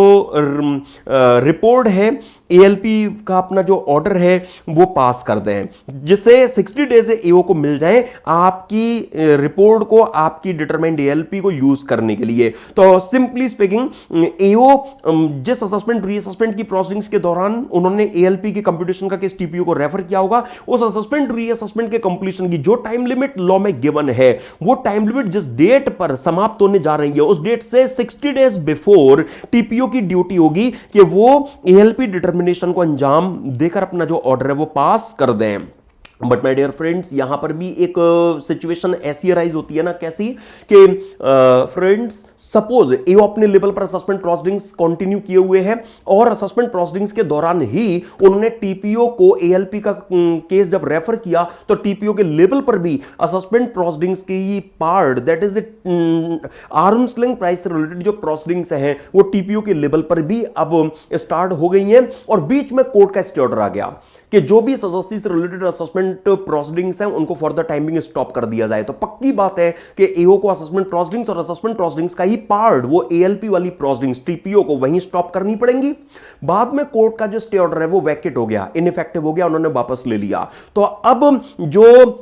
एओ है वो असेसमेंट प्रोसीडिंग्स एंड टीपीओ अपनी जो एएलपी प्रोसीडिंग्स उनको रिकंटिन्यू कर पाएंगे, है ना, आगे कंटिन्यू रख पाएंगे, लेकिन जितने टाइम तक कोर्ट का स्टे ऑर्डर इन्फोर्स रहा होगा उतने पीरियड का जो बेनिफिट है वो एक्स्ट्रा मिलेगा। या आप असेसमेंट प्रोसीजर चैप्टर वगैरह में देखते हैं, राइट ना फ्रेंड्स। एओ के लिए असेसमेंट कंप्लीशन की टाइम लिमिट कंप्यूट करने के टाइम पर कोर्ट का स्टे ऑर्डर जितने भी टाइम तक इन्फोर्स रहा होगा वो नॉर्मल टाइम लिमिट में जो पीरियड है वो ऐड कर दिया जाएगा। जाहिर सी बात है कि जब एओ की असेसमेंट कंप्लीशन की टाइम लिमिट बढ़ेगी तो एओ की असेसमेंट कंप्लीशन की टाइम लिमिट से 60 डेज बिफोर टीपीओ को अपना ऑर्डर पास करना है ना, तो जब एओ की टाइम लिमिट एक्सटेंड होगी तो टीपीओ की टाइम लिमिट तो बाय डिफॉल्ट एक्सटेंड हो जाएगी, राइट, क्योंकि उनकी टाइम लिमिट तो एओ की टाइम लिमिट पर ही बेस्ड है। एओ के असेसमेंट कंप्लीशन की जो टाइम लिमिट बनेगी उससे 60 डेज बिफोर टीपीओ को अपना ऑर्डर पास करना है। मतलब क्या निकला कि जितने टाइम तक कोर्ट का स्टे ऑर्डर इन्फोर्स रहा होगा वो पीरियड टीपीओ की टाइम लिमिट में भी बाय डिफॉल्ट ऐड होता हुआ में नजर आएगा, राइट। लेकिन अब इस एडिशन के बाद भी हमें यह देखने को मिला कि टीपीओ के पास जो टाइम लेफ्ट है वो बचा हुआ टाइम 60 डेज से कम है, तो 60 डेज तक वो इंक्रीज कर दिया जाएगा, राइट फ्रेंड्स। इसी तरह से सपोज कोर्ट के स्टे ऑर्डर का केस नहीं है, बल्कि क्या केस है कि एओ असेसमेंट कंटिन्यू किए हुए थे, टीपीओ को केस रेफर किया, एसएससी के रिस्पेक्ट में सपोज जो इंफॉर्मेशन है वो कुछ डबल टैक्स ऑर्डिनेंस एग्रीमेंट के तहत फॉरेन टैक्स अथॉरिटी से रिक्वेस्ट की गई है, रिक्वायर की गई है, रिक्वेशन भेजा गया है, तो फॉरेन टैक्स अथॉरिटी से इंफॉर्मेशन रिसीव होने में जितना टाइम लगेगा subject to time limit of 1 year, उतना टाइम नॉर्मल टाइम लिमिट में ऐड कर दिया जाएगा। ये सेक्शन 153 की एक्सप्लेनेशन 1 में माय डियर फ्रेंड्स आप सारा देखते हैं एपी चैप्टर में। तो एओ की टाइम लिमिट में अगर कोई भी एडिशन हो रहा है और टीपीओ की टाइम लिमिट अगर एओ की टाइम लिमिट पर बेस्ड है तो वो एडिशन बाय डिफॉल्ट टीपीओ की टाइम लिमिट में होता हुआ में नजर आएगा। लेकिन इस एडिशन के बाद भी अगर टाइम लेफ्ट अगर 60 डेज से कम निकला तो वो 60 डेज तक एक्सटेंड मतलब इंक्रीज कर दिया जाएगा, 60 डेज से नहीं 60 डेज तक। तो अगर टाइम लेफ्ट 40 डेज होगा तो 20 डेज टीपीओ को और यहां पर मिल जाएंगे। यही बात है आपको यहां पर माय डियर फ्रेंड्स गिवन है। अब आपने टीपीओ की टाइम लिमिट तो बढ़ा दी, उसके बाद में एओ की टाइम लिमिट अगर 60 डेज से कम निकली तो फिर एओ के लिए भी टीपीओ की टाइम लिमिट के बाद में 60 डेज उन्हें मिनिमम अवेलेबल हो पाएंगे। ओके, तो फ्रेंड्स रेगुलर बैच में तो मैं complete case studies time scale diagram पर आपके साथ में डिस्कस कर लेता हूं, आपको पता है, लेकिन जो कॉन्सेप्ट है वो मैंने क्विकली आपको यहां पर रिफ्रेश करा दिया है। तो बस आप इतना कंसीडरेशन में लेकर चलेंगे कितना कि जहां पर असेसमेंट प्रोसीडिंग्स अगर कोर्ट ने स्टॉप कर दी या suppose for exchange of information जो रिक्विजिशन है वो फॉरेन टैक्स अथॉरिटी को भेजा गया है अंडर DTAA, तो ऐसे केस में जो कोर्ट का स्टे ऑर्डर का टाइम था या जितना टाइम बाहर से इंफॉर्मेशन रिसीव होने में लगा वो टाइम, हाँ, जो एओ की टाइम लिमिट में जब ऐड होगा तो बाय डिफॉल्ट टीपीओ की भी टाइम लिमिट में ऐड होता हुआ वो नजर आएगा। लेकिन उस एडिशन के बाद भी जो टाइम बच रहा है टीपीओ के पास वो अगर 60 डेज से कम है तो फिर वो रिमेनिंग पीरियड 60 डेज से नहीं 60 डेज तक इंक्रीज हो जाएगा। अब आपने टीपीओ की टाइम लिमिट तो एक्सटेंड कर दी, उसके बाद अगर एओ का टाइम लिमिट अगर 60 डेज से कम हुआ तो एओ को भी मिनिमम 60 डेज मिलेंगे। ये बात सेक्शन 92 सीए में नहीं, सेक्शन 153 की एक्सप्लेनेशन 1 में एपी चैप्टर में माय डियर फ्रेंड्स गिवन है। ये सेकंड प्रोविजो वहां पर इस तरह का एग्जिस्ट कर रहा है। ओके, तो ये जो पार्ट था टाइम लिमिट वाला वो हमने यहां रिफ्रेश किया। किया और आपको छोटी छोटी सी चीजें आपको रिकॉल कराता हूं, सुनिए। टीपीओ ने जो ऑर्डर पास किया, क्या वो एओ के लिए डिस्क्रिशनरी है? नहीं, एओ पर वो बाइंडिंग होगा। मतलब एओ टीपीओ के ऑर्डर की कंफर्मिटी में ही जो अपना सस्पेंड ऑर्डर है वो पास करेगा। सपोज टीपीओ भी ह्यूमन बीइंग है, उनसे भी अपने ऑर्डर को पास करने में कोई मिस्टेक हो ही सकती है। तो अगर उनसे कोई मिस्टेक एपरेंट ऑन रिकॉर्ड अगर अपने ऑर्डर में हो गई है, कोई प्राइमा फेसी मिस्टेक, लाइक कोई कैलकुलेशन मिस्टेक वगैरह, तो वो भी अपने ऑर्डर को अमेंड कर सकते हैं, लेकिन सेक्शन 154 के प्रोविजंस के अकॉर्डिंगली। जैसे एक normal income tax authority like AO अगर अपने ऑर्डर को अमेंड करना चाहे तो उनको 154 में 4 इयर्स मिलते हैं ना, तो वैसे ही टीपीओ को यहां मिलेंगे। अब टीपीओ अपनी ड्यूटीज को वेल मैनर में परफॉर्म कर सके, इसके लिए कुछ पावर्स भी उनको मिली हुई हैं। जैसे एक इनकम टैक्स अथॉरिटी लाइक एओ सेक्शन 131 में समन इशू कर सकते हैं, एसएससी से बुक्स वगैरह मांग सकते हैं, उनकी प्रेजेंस रिक्वायर कर सकते हैं। सेक्शन 133 सबसेक्शन 6 में इनकम टैक्स अथॉरिटी किसी पर्सन से लाइक बैंक से एसएससी का अकाउंट स्टेटमेंट वगैरह मांग सकती हैं। 133A में income tax authority on the spot inquiry कर सकती है, एसएससी की लोकेशन पर जाकर सर्वे को अंजाम दे सकती हैं। तो उस तरह की पावर यहां पर टीपीओ में भी वेस्टेड बना दी गई है। और आइए ना फ्रेंड्स, अब मैं 92CA के बाद में पहले आपको एपीए वाला जो कॉन्सेप्ट है, दैट इज सेक्शन 92CC, उसमें ले आया हूं। 92CB सर कहां गया? सेफ हार्बर रूल्स वाला अभी आपको आगे रिफ्रेश करा दूंगा, चिंता मत करना। ओके, तो पहले आइए जो थोड़ा ज्यादा रेलिवेंट है वो रिकॉल कीजिए, दैट इज सेक्शन 92CC। देखिए, कोई ऐसा पर्सन जो इंटरेस्ट ट्रांजैक्शन में एंटर करता है, वो बोर्ड के पास में एडवांस प्राइसिंग एग्रीमेंट के लिए अप्लाई कर सकता है। वास्तव में ये सेक्शन 92CC ही है जिसमें बोर्ड को एम्पावर किया गया है कि वो इंटरेस्टल ट्रांजैक्शन में एंटर करने वाले पर्सन के साथ में एडवांस प्राइसिंग एग्रीमेंट में एंटर कर सकते हैं। इस एडवांस प्राइसिंग एग्रीमेंट में वो उस इंटरेस्टल ट्रांजैक्शन के लिए या तो एएलपी का डिटर्मिनेशन ही करके दे देंगे, या एएलपी का डिटर्मिनेशन कैसे किया जाएगा वो मैनर स्पेसिफाई कर देंगे। ये जो मैनर है ना, ये माय डियर फ्रेंड्स, जो सेक्शन 92C में जो 6 मेथड्स गिवन है, उन्हीं में से कोई method subject to necessary adjustments और variation as manner board specify कर सकते हैं। वही comparable and control price method वगैरह, हाँ, उन 6 मेथड्स में से जो अभी आपने 92C में रिफ्रेश किए, उन्हीं में से कोई method as manner subject to necessary adjustment वो स्पेसिफाई कर सकते हैं, या कोई फ्रेश मेथड भी अगर वो स्पेसिफाई करना चाहे तो कर सकते हैं। लेकिन ये पक्की बात है फ्रेंड्स, क्या कि एपीए में कवर्ड इंटरेस्टल ट्रांजैक्शन के रिलेशन में जो एएलपी का डिटर्मिनेशन है वो एपीए के अकॉर्डिंगली ही किया जाएगा। एक्चुअली ये एपीए जितने पीरियड के लिए हुआ होगा, लाइक 3 इयर्स 4 इयर्स वगैरह, उतने पीरियड के लिए वैलिड होगा, लेकिन वो पीरियड किसी भी केस में 5 इयर्स से ज्यादा नहीं हो सकता। APA my dear friends, APA में कवर्ड जो एप्लीकेंट, एपीए में कवर्ड जो इंटरेस्टल ट्रांजैक्शन है उसके रिस्पेक्ट में वो एप्लीकेंट पर बाइंडिंग होगा, और ना सिर्फ एप्लीकेंट पर बल्कि उस एप्लीकेंट के उस इंटरेस्टल ट्रांजैक्शन के रिलेशन में कमिश्नर एंड उनके जो सबऑर्डिनेट अथॉरिटी, दैट इज उनके जो जूनियर है प्रैक्टिकली एओ, उन पर भी उस एप्लीकेंट के उस इंटरेस्टल ट्रांजैक्शन के लिए ये एपीए बाइंडिंग होगा। माय डियर फ्रेंड्स, यहां ये रिकॉल और आपने करना है कि अगर वो फैक्चुअल पोजीशन या लीगल पोजीशन जिस पर बेस्ड एपीए हुआ था, अगर उसी में आगे कोई चेंज हो जाए तो ऐसे केस में फिर एपीए का बाइंडिंग इफेक्ट डिसकंटिन्यू हो जाएगा। एंड रिकॉल कीजिए फ्रेंड्स, अगर बोर्ड को सब्सिक्वेंटली ये पता लगता है कि आपने एपीए फ्रॉड या मिसरिप्रेजेंटेशन ऑफ फैक्ट्स के बेसिस पर ऑब्टेन किया था, तो बोर्ड के पास ये पावर है कि वो उस एपीए को वॉइड एब इश्यू डिक्लेयर कर सके। तो एसएससी अभी तक जो बेनिफिट ले चुका है उस एपीए से, तो उसका क्या होगा, वो ऑलरेडी अवेल्ड बेनिफिट एसएससी से विड्रॉ किया जाएगा। और हो सकता है तब तक टाइम लिमिट निकल गई हो एसएससी का केस वगैरह खोलने की, तो नॉर्मल टाइम लिमिट के अलावा एओ को फॉलोइंग टाइम एक्स्ट्रा मिल पाएगा। एक्चुअली वो टाइम जो स्टार्ट होगा एपीए जिस डेट पर पिक्चर में आया था उस डेट से,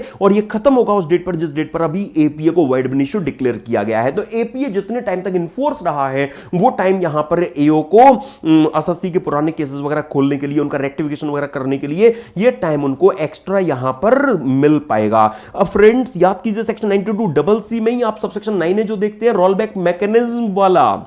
रोलबैक मैकेनिज्म वाला याद कीजिए। एपीए में क्या और प्रोवाइड बोर्ड कर सकते हैं, वो कोई ऐसा इंटरेस्टल ट्रांजैक्शन जिसे एपीए की एप्लीकेबिलिटी वाले फर्स्ट ईयर से इमीडिएट प्रेसिडिंग 4 इयर्स के दौरान एसएससी ने एंटर किया था। एसएससी के लिए ऐसे इंटरेस्टल ट्रांजैक्शन के रिलेशन में भी एएलपी का डिटर्मिनेशन या उसका जो मैनर है वो बोर्ड प्रोवाइड कर सकते हैं, राइट। तो एसएससी ने किसी एक्स इंटरेस्टल ट्रांजैक्शन में एंटर किया था प्रीवियस ईयर 1920 में, तो प्रीवियस ईयर 1920 ऑनवर्ड्स के लिए तो बोर्ड ने जो एपीए में एंटर है वो एसएससी के साथ कर ही लिया है, लेकिन प्रीवियस 1920 से लास्ट जो 4 इयर्स है उनमें भी अगर वैसे ट्रांजैक्शन में एसएससी ने अगर एंटर किया है तो उन अर्लियर 4 इयर्स में भी एसएससी को जो नेगेटिव ट्रीटमेंट है वो दे चुके हैं, उसको रोल बैक किया जा सके इसके लिए roll back mechanism law makers ने लॉ का पार्ट बनाया हुआ है। लेकिन ये रोल बैक बेनिफिट कब मिल पाएगा, तो इसके लिए बोर्ड ने कुछ रूल्स जो प्रेस्क्राइब किए, मेन जो बातें हैं मैंने उन रूल की वो आपको इन नोट्स में दी हुई है। वैसे तो उन रूल्स को रेगुलर बैच में हम इन डिटेल डिस्कस करते हैं, लेकिन मेन जो पॉइंट्स हैं वो मैंने आपको यहां पर बता रखे हैं कि रोल बैक प्रोविजन वास्तव में कब वर्क करेगा, रोल बैक बेनिफिट कब मिल पाएगा। तो एक तो एसएससी ने उन एपीए की एप्लीकेबिलिटी वाले फर्स्ट ईयर से लास्ट 4 इयर्स जिनको हम रोल बैक ईयर्स भी कहते हैं, एक्चुअली उन रोल बैक ईयर्स के लिए जो अपनी रिटर्न है वो सेक्शन 139(1) की ड्यू डेट तक फाइल कर रखी हो। जो इंटरनेशनल ट्रांजैक्शन उन्होंने उन लास्ट 4 इयर्स में एंटर किया था ना, उनके लिए सीए की जो रिपोर्ट फर्निश करना रिक्वायर्ड होती है वो फर्निश कर रखी हो, राइट। एसएससी को जो रोल बैक बेनिफिट है वो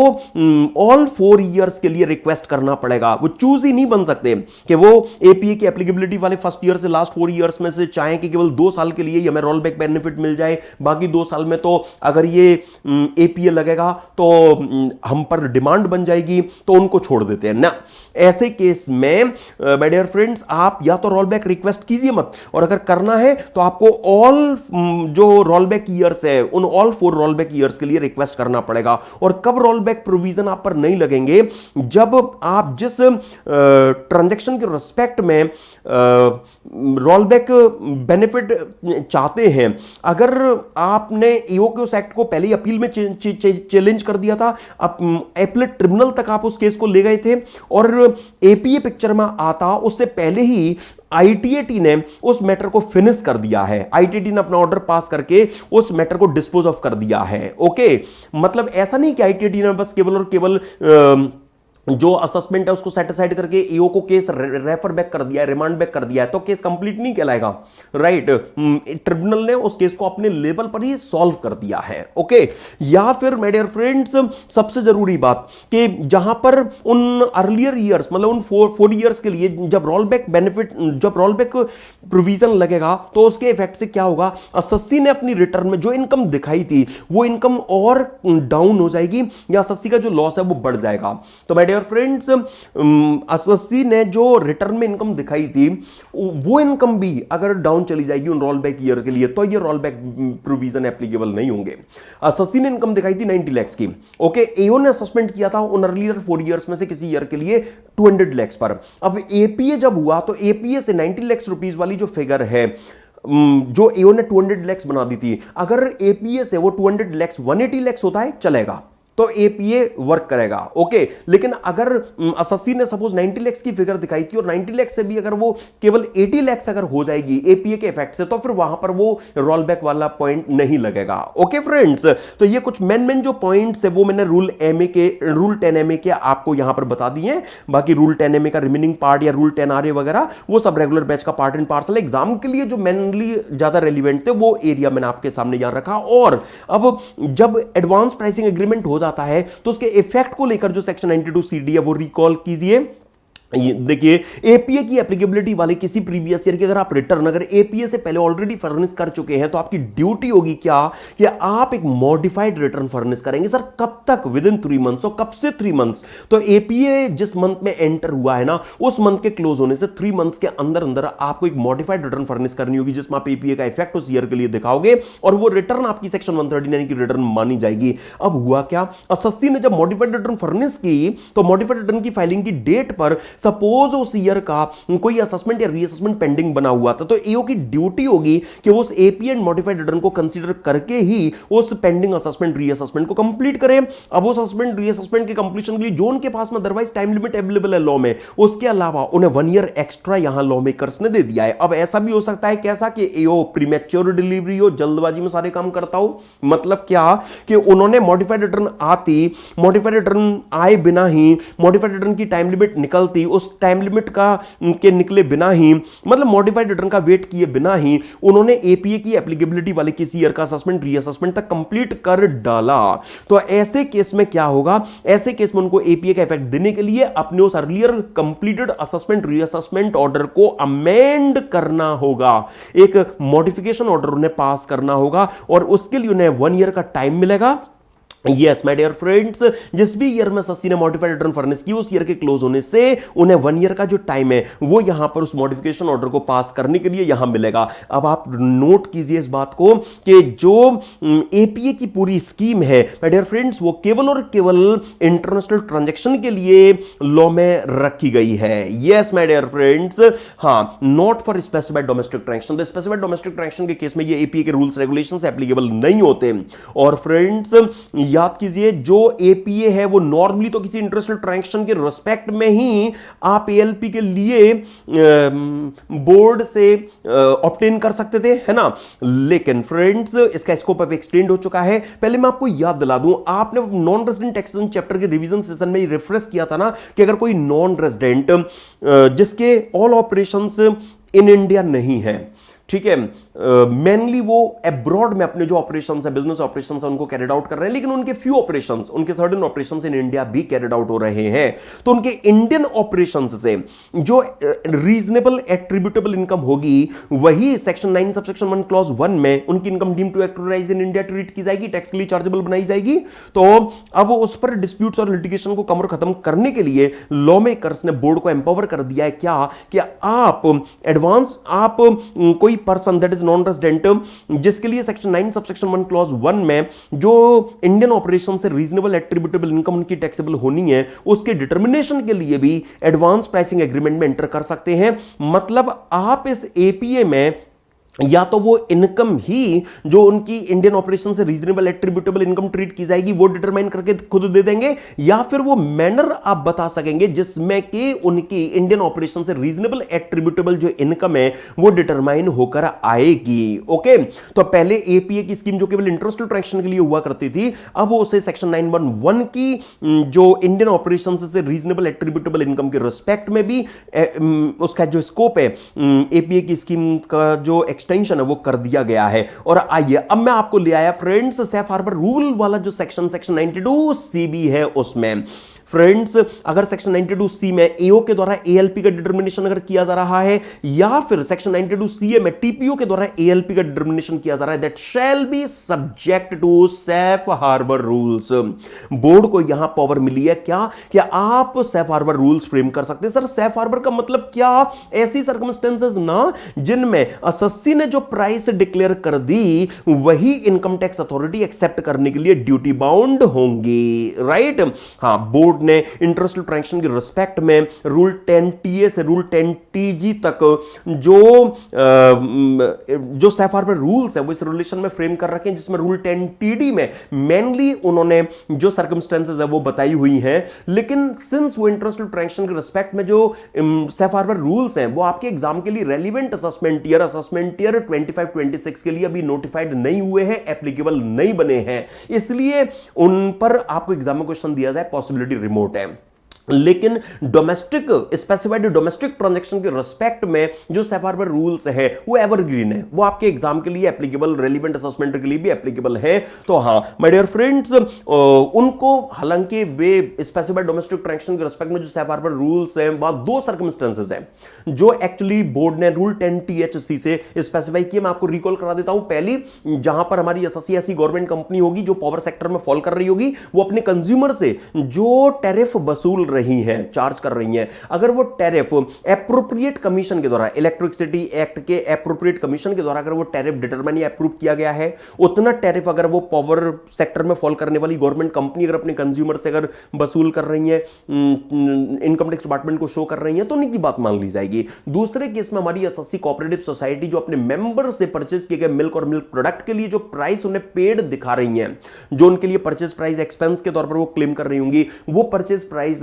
उनका क्लेम उनको अलाउ कर दिया जाएगा। कब? जब वो प्राइस उन्होंने मिल्क की क्वालिटी के बेस पर डिटरमाइन किया, ना कि इस बेस पर कि कितनी मिल्क की क्वांटिटी खरीदी गई है, कितने उस मेंबर के पास में इस कोऑपरेटिव सोसाइटी की वोटिंग पावर या शेयर्स हैं। ना, जो एक्चुअली प्राइस है वो अगर ट्रांसपेरेंट मैनर में रूटीनली अगर वो डिक्लेयर की गई है,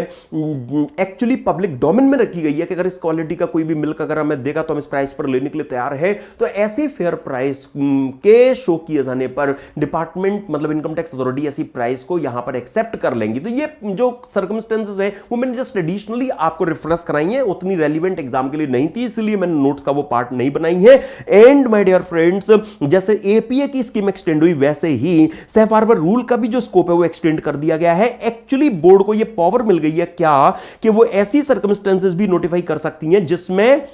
नॉन रेजिडेंट के द्वारा सेक्शन 9 सबसेक्शन 1 क्लॉज 1 में वो इंडियन ऑपरेशन से रीजनेबल एट्रीब्यूटेबल जो इनकम है वो जो डिक्लेयर की जाएगी, इनकम टैक्स अथॉरिटी एक्सेप्ट होंगी, income tax authority duty bound होंगी कि वो उसे एक्सेप्ट कर लें। तो हां, ऐसी सर्कमस्टेंसेस भी बोर्ड को प्रेस्क्राइब करने की जो पावर है वो मिल गई है, जिसमें अगर एसएससी एनआर अगर अपनी इंडियन ऑपरेशन से रीजनेबल एट्रीब्यूटेबल इनकम जो दिखाते हैं, अगर वो बोर्ड की स्पेसिफाइड सर्कमस्टेंस में फॉल कर रही है तो फिर इनकम टैक्स अथॉरिटी उस इनकम को एक्सेप्ट कर लेंगी। ओके, अच्छा फ्रेंड्स, फिर आइए जरा मैं 5 सेक्शंस का जो कंबाइंड इफेक्ट है वो आपको रिकॉल कराता हूं। देखिए,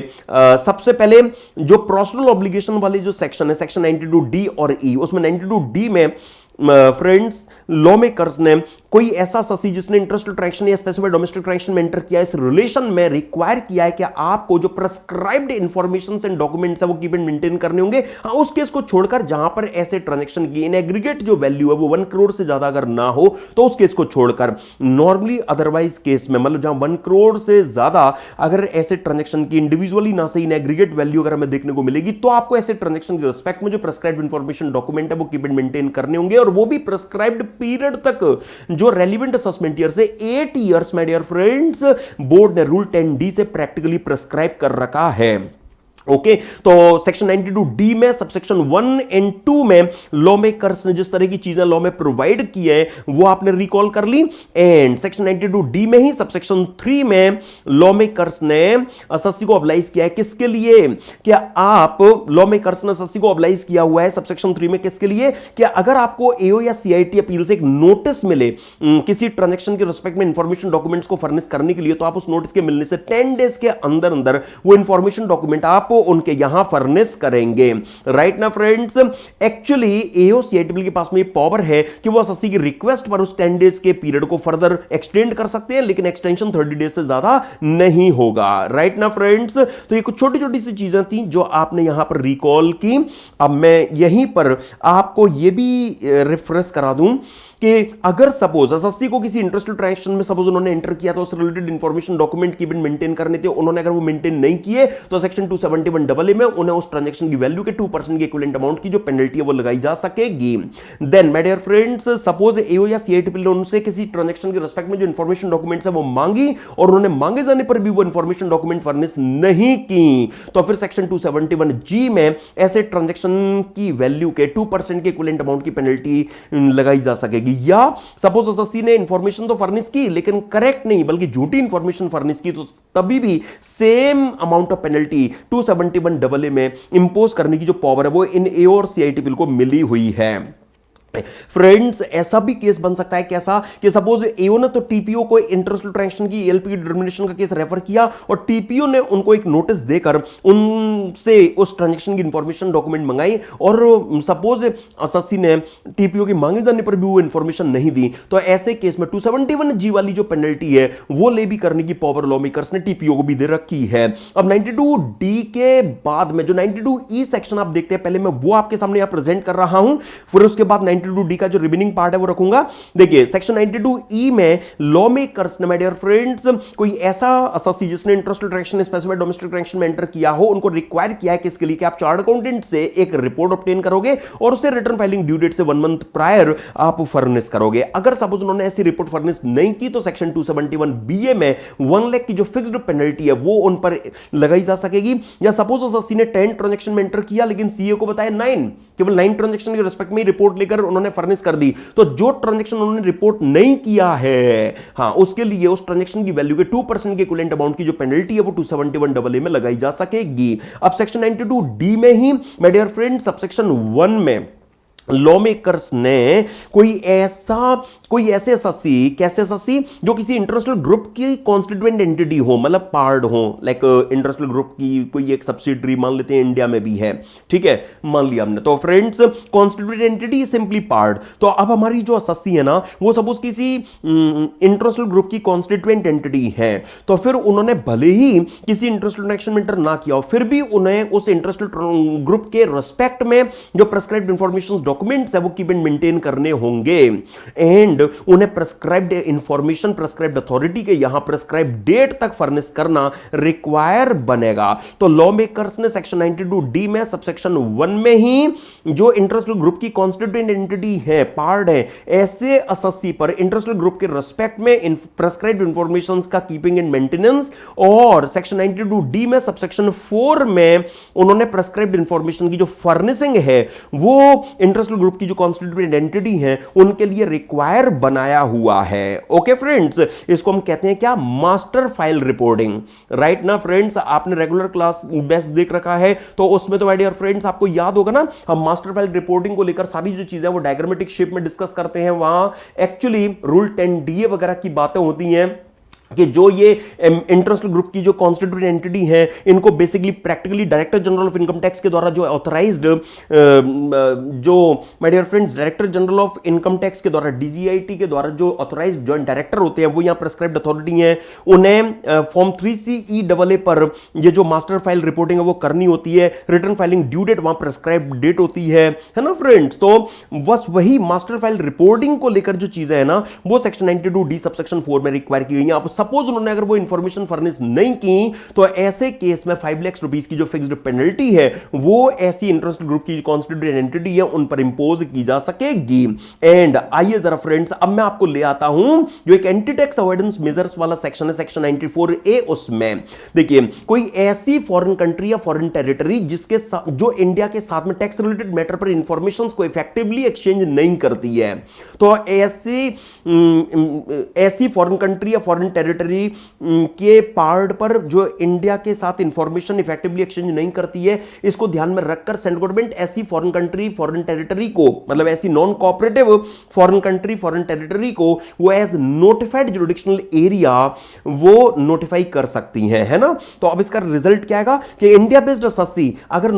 ऐसे नोटिफाइड जुरिडिक्शनल एरिया में लोकेटेड किसी पर्सन के साथ में अगर किसी ट्रांजैक्शन में एंटर करेगा, तो फिर ये इंडिया बेस्ड एसएससी और नोटिफाइड जुरिडिक्शनल एरिया में लोकेटेड वो पर्सन आपस में एसोसिएटेड एंटरप्राइजेस मान लिए जाएंगे, चाहे भले ही सेक्शन 92A के जो स्टैंडर्ड आपने क्लास की स्टार्टिंग में रिफ्रेश किए थे ना, वो फुलफिल ना हो रहे हो, कोई फर्क नहीं पड़ता। जो ये इंडिया बेस्ड एसएससी और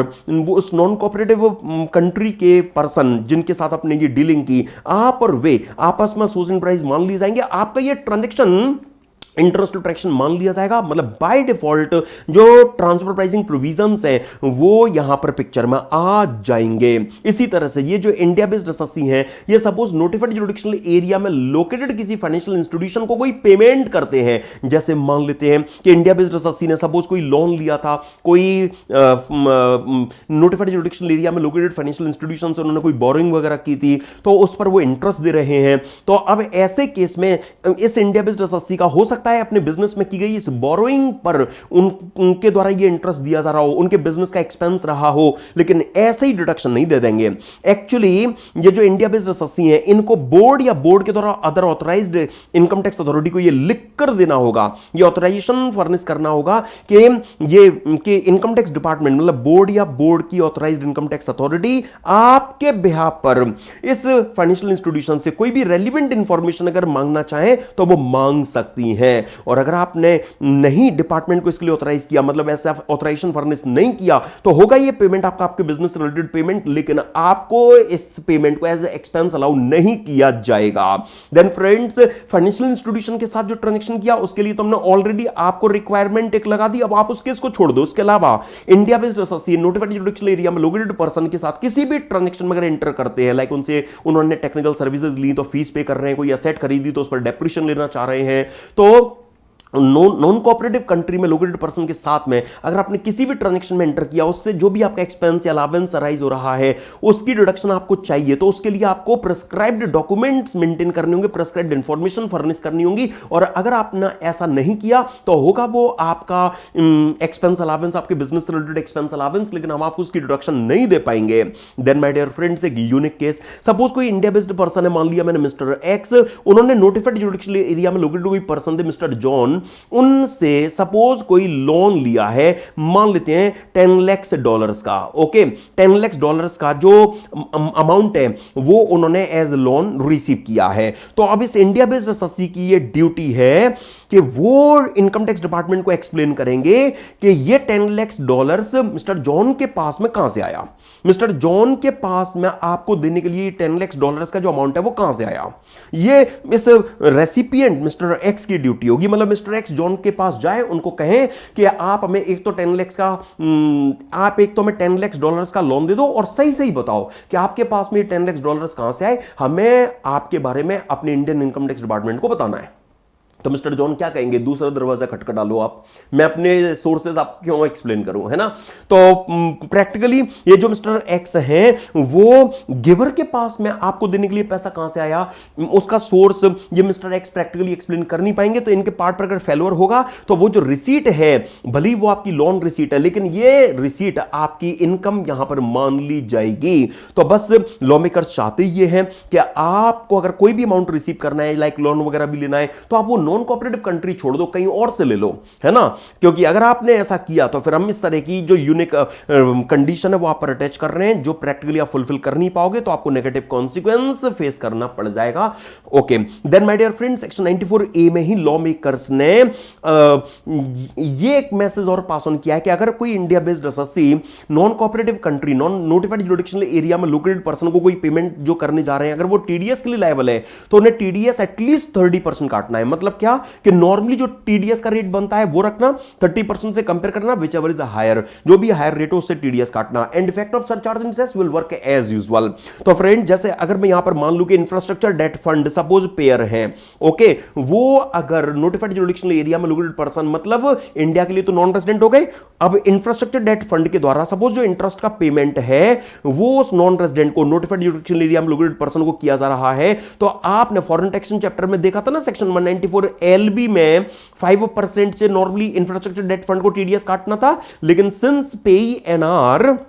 नोटिफाइड जुडिशियल एरिया में लोकेटेड पर्सन है तो 94A भी लगेगा। अब इन दोनों में जो हायर रेट बन रहा है उससे जो टीडीएस है वो इस पेयर इंफ्रास्ट्रक्चर डेट फंड को यहां करना होगा। तो ये मैंने केवल एक एग्जांपल है जो आपके सामने यहां पर रखा। ओके फ्रेंड्स, तो सेक्शन 94A में जो negative provisions, anti tax avoidance measures दिए गए हैं वो आपको रिकॉल हो गए होंगे। और आइए अब ले आता हूं मैं आपको सेकेंडरी एडजस्टमेंट वाला जो सेक्शन है, सेक्शन 92CE। इसमें तो फ्रेंड्स सेकेंडरी एडजस्टमेंट की जो चीज है वो बड़ी यूनिक है, तो एक एग्जांपल से आपको वो रिकॉल कराता हूं। सुनिए, हमारी एसएससी सपोज एक इंडियन कंपनी, मैंने मान लिया एक्स लिमिटेड है, राइट, मैंने मान लिया कोई इंडियन कंपनी एक्स लिमिटेड क्या करती है, मानते हम वो प्रीवियस है 23-24 में अपनी एसोसिएटेड एंटरप्राइज है कोई, उनकी यूके में वाई इनकॉर्पोरेशन, उनको कुछ गुड्स सेल किए हुए बताती हैं। ओके, और उसके लिए जो सेल्स कंसीडरेशन वो ऑन रिकॉर्ड दिखाती हैं वो 200 करोड़ का दिखाती हैं। अब आप देख रहे हैं दो एसोसिएट एंटरप्राइज के बीच में ट्रांजैक्शन हुआ है, एक पार्टी नॉन रेजिडेंट है, ट्रांजैक्शन सेल मतलब स्पेसिफाइड नेचर का है, 92B के हिसाब से इंटरेस्टल ट्रांजैक्शन बनेगा। और इंटरेस्टल ट्रांजैक्शन के लिए क्या ली जाती है, ALP। तो वो सपोज इस ट्रांजैक्शन की 250 करोड़ हमें नजर आ रही है। मान लेते हैं EO को ये दिख रहा है कि ये एक्स लिमिटेड सिमिलर गुड्स औरों को तो 250 करोड़ में बेच रही है, हाँ, या इसी तरह के जो गुड्स है वो मार्केट में अदरवाइज 250 करोड़ में बिक रहे हैं। तो ये पक्की बात है ना क्या कि भले ही एसएससी ने अपने P&L में उन गुड्स के लिए सेल्स कंसीडरेशन 200 करोड़ हाईलाइट किया हो, लेकिन एओ के द्वारा इस एसएससी का जब असेसमेंट किया जाएगा तो वो तो ALP को बेस बनाकर जो भी अंडरस्टेटमेंट है उतने का एडिशन कर देंगे, राइट। ओके, तो इसको हम कहते हैं फ्रेंड्स क्या, यहां पर प्राइमरी एडजस्टमेंट। ओके, तो यहां सबसे पहले तो यही होगा, सबसे पहले तो माय डियर फ्रेंड्स यहां पर जो भी ये 50 करोड़ रुपीस का अंडरस्टेटमेंट था EO के द्वारा असेसमेंट में उतने का एडिशन कर दिया जाएगा। प्राइमरीली तो यही काम होता है।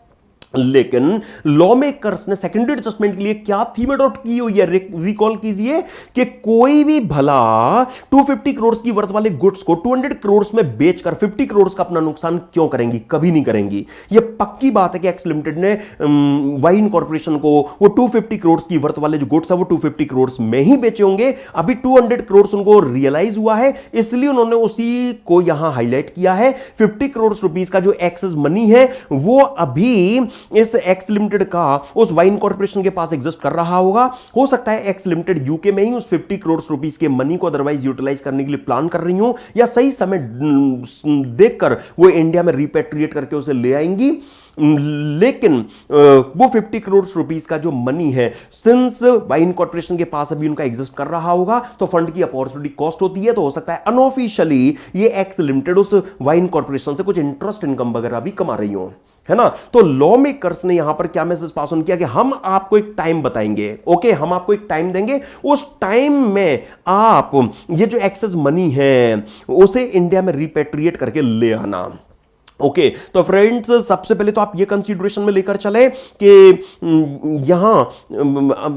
ये नहीं मन में आपके आना चाहिए कि ये क्या मनगढ़ंत कहानी यहां पर हो रही है कि एक्स लिमिटेड का वाइन कॉर्पोरेशन के पास में 250 करोड़ का मनी होगा। अरे हो सकता है कि उन्होंने 200 करोड़ में ही वो गुड्स बेचे हो। तो एओ जब 250 करोड़ की वर्थ लेता है, 250 करोड़ रुपीस को बेस बनाता है, तब आपके लिए 250 करोड़ के बेस पर आपको एडिशन करता है, आप तब उनको एक्सेप्ट कर रहे हो कि हां हमारे गुड्स की वर्थ वास्तव में 250 करोड़ ही है। ओके, तो ये पक्की बात है कि 250 करोड़ की वर्थ को जब आप एक्सेप्ट कर रहे हो तो आप 250 करोड़ की वर्थ के गुड्स किसी को भी 200 करोड़ में कभी नहीं बेचोगे। आपका 50 करोड़ रुपीस का जो मनी है वो उनके पास एग्जिस्ट कर रहा होगा। ओके तो हम आपको एक टाइम बताएंगे, उस टाइम में आप इंडिया में उसे रिपेट्रिएट करके ले आना। अगर आप नहीं लाओगे तो फिर वो आपके द्वारा आपकी एसोसिएटेड एंटरप्राइज को दिया गया एडवांस मान लिया जाएगा और उस पर टैक्सेशन पर्पस के लिए एक इंटरेस्ट इनकम की कंप्यूटेशन आपके लिए की जाएगी। That is called secondary adjustment. इसकी एप्लीकेबिलिटी कब कब पिक्चर में आएगी, सुनिए। अगर वो primary adjustment to transfer price, अब हमारे एग्जांपल में ट्रांसफर प्राइस कितनी है, 250 करोड़ है, राइट ना। हमारे एग्जांपल में जो transfer price that is arms length price वो कितनी है, 250 करोड़ रुपीस है। अगर उस ट्रांसफर प्राइस के बेस पर जो प्राइमरी एडजस्टमेंट है, अगर एसएससी ने सुमोटो ही अगर अपनी आईटीआर में अगर कर दिया है, सर ऐसा क्यों होगा, वो पीएनएल में 200 करोड़ बता रही थी, तो वो आईटीआर जब अपनी फर्निश करेंगी तो वो आईटीआर में 250 करोड़ रुपीस की वर्थ को बेस बनाकर वो अपनी तरफ से सुमोटो जो प्राइमरी एडजस्टमेंट है, जो एडिशंस है, वो 50 करोड़ के क्यों दिखाएंगे, क्योंकि उन्हें पता है कि अगर हम नहीं दिखाएंगे तो एओ के द्वारा इनका जब एडिशन किया जाएगा तो एओ अंडर रिपोर्टिंग ऑफ इनकम की 270 ए में पेनल्टी वगैरह और ठोक देगा। तो उससे बचने के लिए हो सकता है कि सुमोटो एसएससी अपनी तरफ से जो ये प्राइमरी एडजस्टमेंट है वो डिक्लेयर कर दे। लेकिन ये पक्की बात है कि चाहे ये जो ट्रांसफर प्राइस के बेस पर जो प्राइमरी एडजस्टमेंट है वो एसएससी ने सुमोटो किया हो या एओ के द्वारा किया गया हो, या ये जो primary adjustment to transfer price है ये एपीए का रिजल्ट रहा हो, या फिर ये सेफ हार्बर रूल्स का रिजल्ट रहा हो, या फिर माय डियर फ्रेंड सेक्शन 90 और 90 ए में जहां double tax and avoidance agreement को लेकर चीजें आप देखते हैं। Double tax and avoidance agreement में जो आर्टिकल 25, आपने याद है ना मॉडल टैक्स कन्वेंशन चैप्टर में देख रखा होगा, मॉडल टैक्स कन्वेंशन चैप्टर में जो आर्टिकल्स आप देखते हैं वहां पर आर्टिकल 25 मैप का ही होता है ना, म्यूचुअल एग्रीमेंट प्रोसीजर का। तो उस म्यूचुअल एग्रीमेंट प्रोसीजर में जो रिजोल्यूशन प्लान तैयार किया गया है किसी डिफिकल्टी को रिमूव करने के लिए, उससे ये जो फिगर है वो डिटरमाइन होकर आई हो। अरे आप याद कीजिए फ्रेंड्स, ये मैप वगैरह वाली बात है कि अगर सपोज टेक्स्ट डीड के किसी क्लॉज की इंटरप्रिटेशन को लेकर अगर कोई डिस्प्यूट अराइज होता है या कोई प्रैक्टिकल डिफिकल्टी अदरवाइज अराइज होती है, तो इंडिया की कॉम्पिटेंट अथॉरिटी और जो कॉन्ट्रैक्टिंग स्टेट जिसके साथ डीटीडब्ल्यू वो हुआ है, उस फॉरेन कंट्री की कॉम्पिटेंट अथॉरिटी म्यूचुअल एग्रीमेंट से एक प्रोसीजर डेवलप करके जो एक रिजोल्यूशन प्लान है वो तैयार करेंगी और उससे उस डिफिकल्टी को दूर किया जाएगा। तो हो सकता है कि जो डिस्प्यूट है वो ऐसे ट्रांजैक्शन की एएलपी को लेकर ही अराइज हो गया हो, तो उससे मैप के तहत रिजोल्यूशन प्लान तैयार करके ये जो अमाउंट है वो निकल कर आया हो, जिसका इफेक्ट कौन देता है, रूल 44H आप देखते हैं, रूल 44H में उस रिजोल्यूशन प्लान का जो इफेक्ट है वो एसएससी की फाइल में एओ के द्वारा दिया जाता है, राइट ना। तो अभी आपने केवल ये कंसीडरेशन लेना था कि सेकेंडरी एडजस्टमेंट की जो एप्लीकेबिलिटी है वो कब आएगी, जब ये 250 करोड़ रुपीस की जो ट्रांसफर प्राइस है, इसको एसएससी ने अपने आईटीआर का सुमोटो बेस बनाया हो, या एओन असेसमेंट में इसको डिटरमाइन किया हो, या ये एपीए सेफ हार्बर रूल्स या मैप का रिजल्ट रहा हो। सर वो टाइम क्या है जिस तक एसएससी को ये एक्सेस मनी रिपेट्रिएट करना है? लॉ मेकर्स ने तो कह दिया कि बोर्ड जो प्रेस्क्राइब करे, और बोर्ड ने अपनी ड्यूटीज रूल 10 सीबी में परफॉर्म की, है ना। रूल 10 सीबी में उन्होंने बताया कि अगर एसएससी ने सुमोटो अगर अपनी आईटीआर का बेस अगर वो 250 करोड़ की फिगर और उसके बेस पर प्राइमरी एडजस्टमेंट अगर सुमोटो अगर अपनी आईटीआर में दिखाया, तो वो रिटर्न फाइलिंग की ड्यू डेट से 90 डेज में उस एक्सेस मनी को रिपेट्रिएट कर ले। एओ के ऑर्डर से अगर ये रिजल्ट पिक्चर में आया, तो एओ के ऑर्डर की डेट से 90 डेज में आपको इंडिया में रिपेट्रिएट करना है। अगर एपीए का अगर ये रिजल्ट रहा है, तो हम चेक करेंगे उस इंटरेस्ट ट्रांजैक्शन वाले ईयर की रिटर्न फाइलिंग ड्यू डेट तक क्या वो एपीए पिक्चर में आ गया था। अगर ऐसा है तो आपने रिटर्न जब फाइल की उससे हम 90 डेज आपको देंगे। लेकिन अगर उस इंटरेस्ट ट्रांजैक्शन वाले ईयर की रिटर्न फाइलिंग ड्यू डेट के बाद अगर वो एपीए पिक्चर में आया है, तो एपीए वाले मंथ के क्लोज होने से 90 डेज आपको मिलेंगे। किसके लिए? उस एक्सेस मनी को इंडिया में रिपेट्रिएट करके लाने के लिए। अगर सपोज सेफ हार्बर रूल का रिजल्ट है, तो फिर आपकी रिटर्न फाइलिंग ड्यू डेट से 90 डेज आप ले लीजिए। और अगर मैप का रिजल्ट है, तो मैप का इफेक्ट जो एओ ने एसएससी की फाइल में दिया होगा, एओ के इफेक्ट दिए जाने की डेट से 90 डेज में आपको वो एक्सेस मनी रिपेट्रिएट करना होगा। अगर आपने रिपेट्रिएट टाइमली नहीं किया,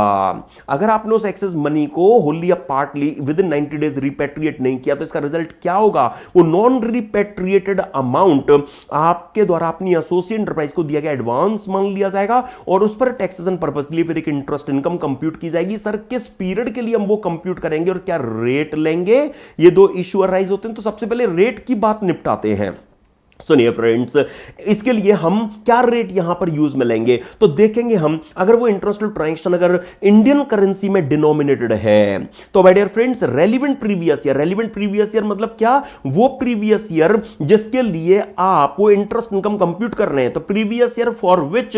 such interest income is being computed, वो प्रीवियस ईयर जिस ईयर में इंटरेस्ट ट्रांजैक्शन एंटर हुआ था वो नहीं। हां, एक्चुअली रेट की जरूरत हमें इंटरेस्ट इनकम कंप्यूट करने के लिए पड़ रही है। तो इंटरेस्ट इनकम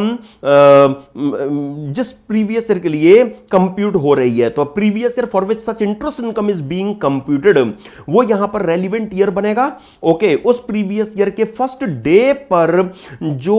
एसबीआई का 1 ईयर की मनी लेंडिंग के लिए जो रेट रहा है, उसमें आप 3.25% ऐड करके जो रिजल्टेंट रेट आएगा वो यहां पर कंसीडर किया जाएगा। इसी तरह से माय डियर फ्रेंड्स, अगर सपोज वो इंटरेस्ट ट्रांजैक्शन फॉरेन करेंसी में अगर डिनोमिनेटेड है, तो वही रेलिवेंट प्रीवियस ईयर जिसके लिए आप इंटरेस्ट इनकम कंप्यूट कर रहे हैं, उस प्रीवियस ईयर के दौरान 30 सितंबर को जो 6 मंथ्स की मनी लेंडिंग के लिए लंदन इंटरबैंक ऑफर्ड रेट रहा होगा, उसमें आप 3% ऐड करेंगे, और फिर जो रिजल्टेंट रेट आएगी वो यहां पर इंटरेस्ट इनकम के लिए कंसीडर की जाएगी। अब बच गया क्या? पीरियड, राइट ना फ्रेंड्स। तो पीरियड के लिए हम क्या करेंगे? तो यहां जैसे अगर सिचुएशन में आपके लिए बनाऊं कि सपोज एसएससी ने अपनी जो रिटर्न है, yes my dear friend, suppose SSC ने अपनी रिटर्न में 250 करोड़ की ट्रांसफर प्राइस को बेस बनाकर जो 50 करोड़ के एडिशन है वो अपनी तरफ से खुद दिखा दिए हैं। सपोज ये वाला ही केस उठा लेते हैं, तो उनके लिए रिटर्न फाइलिंग की जो ड्यू डेट है वो 30 नवंबर बन रही है, क्योंकि इंटरेस्ट ट्रांजैक्शन वगैरह वाले 92E वाले एसएससी के लिए रिटर्न फाइलिंग ड्यू डेट 30 नवंबर होती है। एपी में आपने ये देख रखा है। तो वहां से जो 90 डेज हैं वो मिलेंगे माय डियर फ्रेंड्स किसके लिए? रिपेट्रिएशन के लिए, राइट ना। अब आप निकालिए 90 डेज, तो फ्रेंड्स 31 डेज दिसंबर में आ गए, ओके, 31 डेज जनवरी में, और बचे हुए 28 डेज फरवरी में। तो रिजल्टेंट डेट क्या निकल कर आई? 28 फरवरी, यस 28 फरवरी, है ना। तो अब इस केस में शायद सर 90 डेज में रिपेट्रिएशन अगर नहीं किया जाएगा, तो फिर 1 मार्च से इंटरेस्ट इनकम आप कंप्यूट करोगे? नहीं, इस 90 डेज के लिए भी इंटरेस्ट इनकम पर टैक्सेशन हम चाहेंगे। मतलब क्या? जो पीरियड की जहां तक बात है, तो पीरियड कहां से स्टार्ट होगा? ध्यान से सुनिए जरा। तो माय डियर फ्रेंड्स, पीरियड के लिए लॉ मेकर्स ने स्पेसिफिक अप्रोच अडॉप्ट की कि जो हमने 90 डेज का बेस बनाया है ना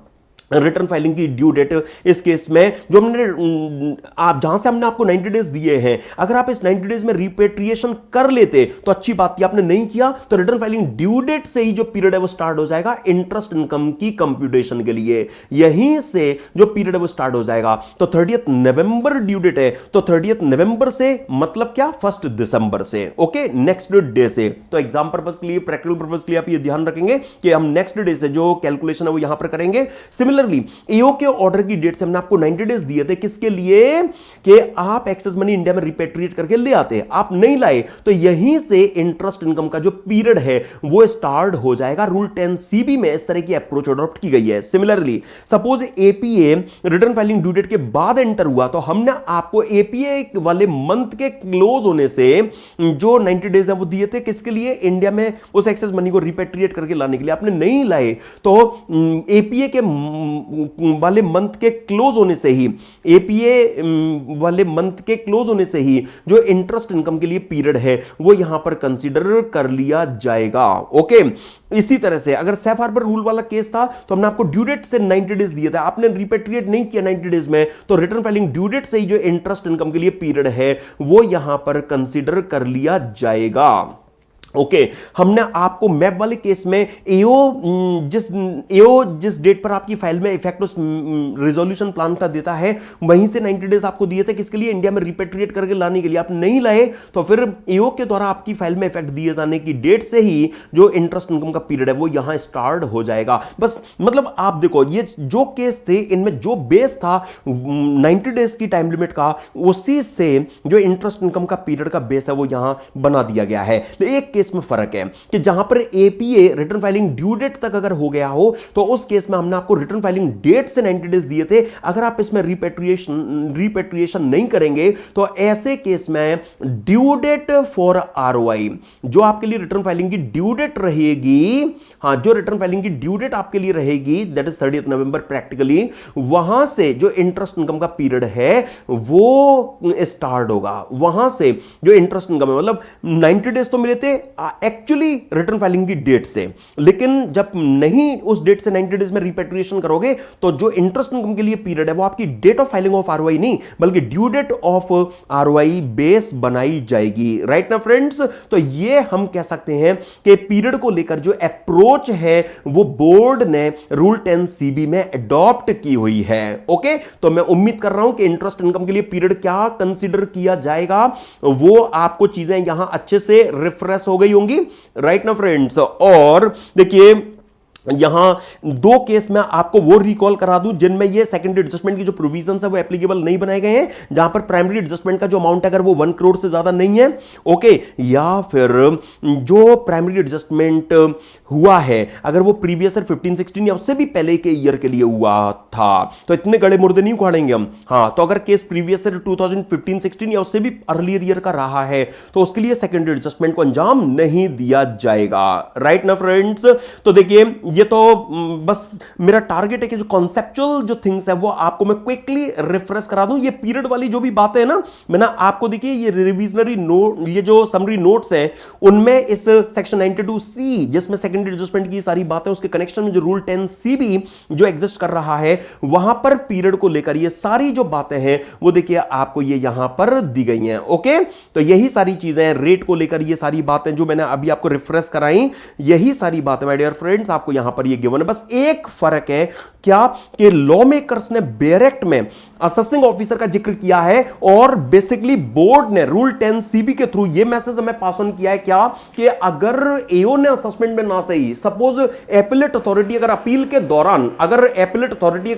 दौरान, अगर सपोज कोई on account of arms length price अगर एडिशन करती है तो ऐसे एडिशन के केस में जो अगर एपेलेट अथॉरिटी के ऑर्डर को अगर असेसी एक्सेप्ट कर लेता है तो ऐसे केस में भी उन्हें एपेलेट अथॉरिटी के ऑर्डर से 90 डेज मिलेंगे इंडिया में उस एक्सेस मनी को रिपेट्रिएट करके लाने के लिए। अगर वो नहीं रिपेट्रिएट करके लाएंगे तो एपेलेट अथॉरिटी के ऑर्डर की डेट से इंटरेस्ट इनकम की कंप्यूटेशन उनके लिए टैक्सेशन पर्पस के लिए यहां कर ली जाएगी। यस माय डियर फ्रेंड्स, मतलब रूल 10CB में बस केवल और केवल बोर्ड ने एक इस तरह का मैसेज नया पास ऑन किया है जो लॉ का पार्ट नहीं रहा है। तो जहां पर प्राइमरी एडजस्टमेंट अगर एपेलेट अथॉरिटी के द्वारा अगर किए गए अपील के दौरान और असेसी ने उनको एक्सेप्ट कर लिया तो एपेलेट अथॉरिटी के ऑर्डर की डेट से हम 90 डेज उन्हें देंगे इंडिया में रिपेट्रिएशन के लिए। अगर रिपेट्रिएशन उन्होंने नहीं किया तो फिर उस केस में एपेलेट अथॉरिटी के ऑर्डर की डेट से ही इंटरेस्ट इनकम की जो कंप्यूटेशन है वो यहां पर की जाएगी। ओके फ्रेंड्स, अच्छा तो जो भी सेकेंडरी एडजस्टमेंट को लेकर माय डियर फ्रेंड्स जो कॉन्सेप्ट्स थे वो मैंने आपको रिफ्रेश करा दिए। बस यहां देखिए टाइम कॉन्स्टेंट है, बेसिकली मैं बस कॉन्सेप्ट से मेनली आपको रिफ्रेश करा देना चाहता हूं। वैसे रेगुलर बैच में माय डियर फ्रेंड्स डिटेल में हम इस रिगार्ड में जो चीजें हैं वो डिस्कस कर पाते हैं। जैसे मैं एक चीज आपको यहां पर और रिकॉल कराना चाहता हूं। इसके लिए आइए जहां पर वो केस स्टडीज जो हम डिस्कस करते हैं, कई सारी केस स्टडीज, उसमें बेसिकली एक केस मैं आपके सामने चलिए रख देता हूं। जैसे हमारी जो एसएससी हैं उन्होंने फ्रेंड्स अगर सुओमोटो सपोज अपनी आईटीआर में प्राइम जो ट्रांसफर प्राइस है उसको बेस बनाकर जो एडजस्टमेंट है वो कर दिए। ड्यू डेट से 90 डेज में उनको इंडिया में एक्सेस मनी रिपेट्रिएट करके लाना था। सपोज उन्होंने उस एक्सेस मनी का रिपेट्रिएशन इस टाइम लिमिट में नहीं किया तो इसका रिजल्ट आएगा कि हाँ सेकेंडरी एडजस्टमेंट किया जाएगा। राइट ना फ्रेंड्स, पक्की बात है ना। सेकेंडरी एडजस्टमेंट यहां पर पिक्चर में लाया जाएगा। इंटरेस्ट इनकम की कंप्यूटेशन किस तरह से की जाएगी, लेकिन एक एक्सेप्शन, अगर आप चाहते हैं कि इंटरेस्ट इनकम आपके लिए कंप्यूट ना हो, आप नहीं चाहते कि इंटरेस्ट इनकम का टैक्सेशन आपके लिए किया जाए, तो आप वन टाइम टैक्स पेमेंट कर दीजिए, एडिशनल इनकम टैक्स भर दीजिए। 18% टैक्स, 12% फिक्स्ड सरचार्ज, 4% सेस, तो 20.9664% जो रिजल्टेंट रेट आती है उतना आप अपने उस नॉन रिपेट्रिएटेड एक्सेस मनी पर एडिशनल इनकम टैक्स भर दीजिए। आप जिस दिन उस एडिशनल इनकम टैक्स का पेमेंट कर दोगे उसके बाद में अब आपके लिए इंटरेस्ट इनकम की कंप्यूटेशन, मतलब आपके लिए सेकेंडरी एडजस्टमेंट नहीं किया जाएगा। राइट ना फ्रेंड्स, तो आप वन टाइम पेमेंट करके इस इंटरेस्ट इनकम की कंप्यूटेशन मतलब सेकेंडरी एडजस्टमेंट से बच सकते हैं। ओके, सपोज एसएससी को मान लेते हम 28 फरवरी तक रिपेट्रिएशन करना था, उन्होंने नहीं किया और एडिशनल इनकम टैक्स भी उन्होंने दिया, लेकिन कब दिया माय डियर फ्रेंड्स, 15 मार्च को एडिशनल इनकम टैक्स उन्होंने भरा। तो अब इसके बाद उन पर जो सेकेंडरी एडजस्टमेंट है वो नहीं किया जाएगा, उनके लिए इंटरेस्ट इनकम की कंप्यूटेशन टैक्सेशन पर्पस के लिए नहीं की जाएगी। लेकिन इससे पहले के पीरियड के लिए yes friends, return filing due date से मतलब नेक्स्ट डे से जब तक उन्होंने उस एडिशनल इनकम टैक्स का पेमेंट नहीं किया था, डिफॉल्ट कंटिन्यू हुआ था, 15 मार्च तक डिफॉल्ट कंटिन्यू हुआ था, एक्सेस मनी रिपेट्रिएट नहीं किया था, है ना। तो इस पीरियड के लिए तो जो सेकेंडरी एडजस्टमेंट है वो यहां किया जाएगा। राइट ना फ्रेंड्स, तो आइए जरा मैं ये चीज यहां आपको रिफ्रेश भी करा देता हूं रिविजनरी सेशंस के लिए दिए गए नोट से। तो अगर एक्सेस मनी को अगर आपने टाइमली रिपेट्रिएट नहीं किया है तो आपकी चॉइस है कि आप एक एडिशनल इनकम टैक्स पे कर सकते हैं। उस एडिशनल इनकम टैक्स के पेमेंट के बाद में फिर आपके लिए सेकेंडरी एडजस्टमेंट नहीं किया जाएगा। लेकिन ये तो इंप्लाइड है क्या कि जब तक आप वो एडिशनल इनकम टैक्स नहीं भर देते तब तक तो जो इंटरेस्ट इनकम है वो कंप्यूट करके आपको टैक्स की ही जा सकेगी। ये टैक्स जो आप पे कर रहे हैं ये रिपेट्रिएशन से बचने के लिए आपने पे किया है। अब आप इसको कोई टीडीएस एडवांस टैक्स के तौर पर अपनी आईटीआर में क्लेम नहीं करने लग जाओगे। सिंपल सी बात केवल इतनी सी है फ्रेंड्स। आई होप आपको ये जो सेकेंडरी एडजस्टमेंट से रिलेटेड चीजें थी, one time tax payment, additional income tax के पेमेंट वाली फैसिलिटी के साथ में रिफ्रेश हो गई होंगी। एंड फाइनली मैं एक थिन कैपिटलाइजेशन को लेकर जो कॉन्सेप्ट है सेक्शन 94B का वो आपको आइए और रिकॉल करा देता हूं।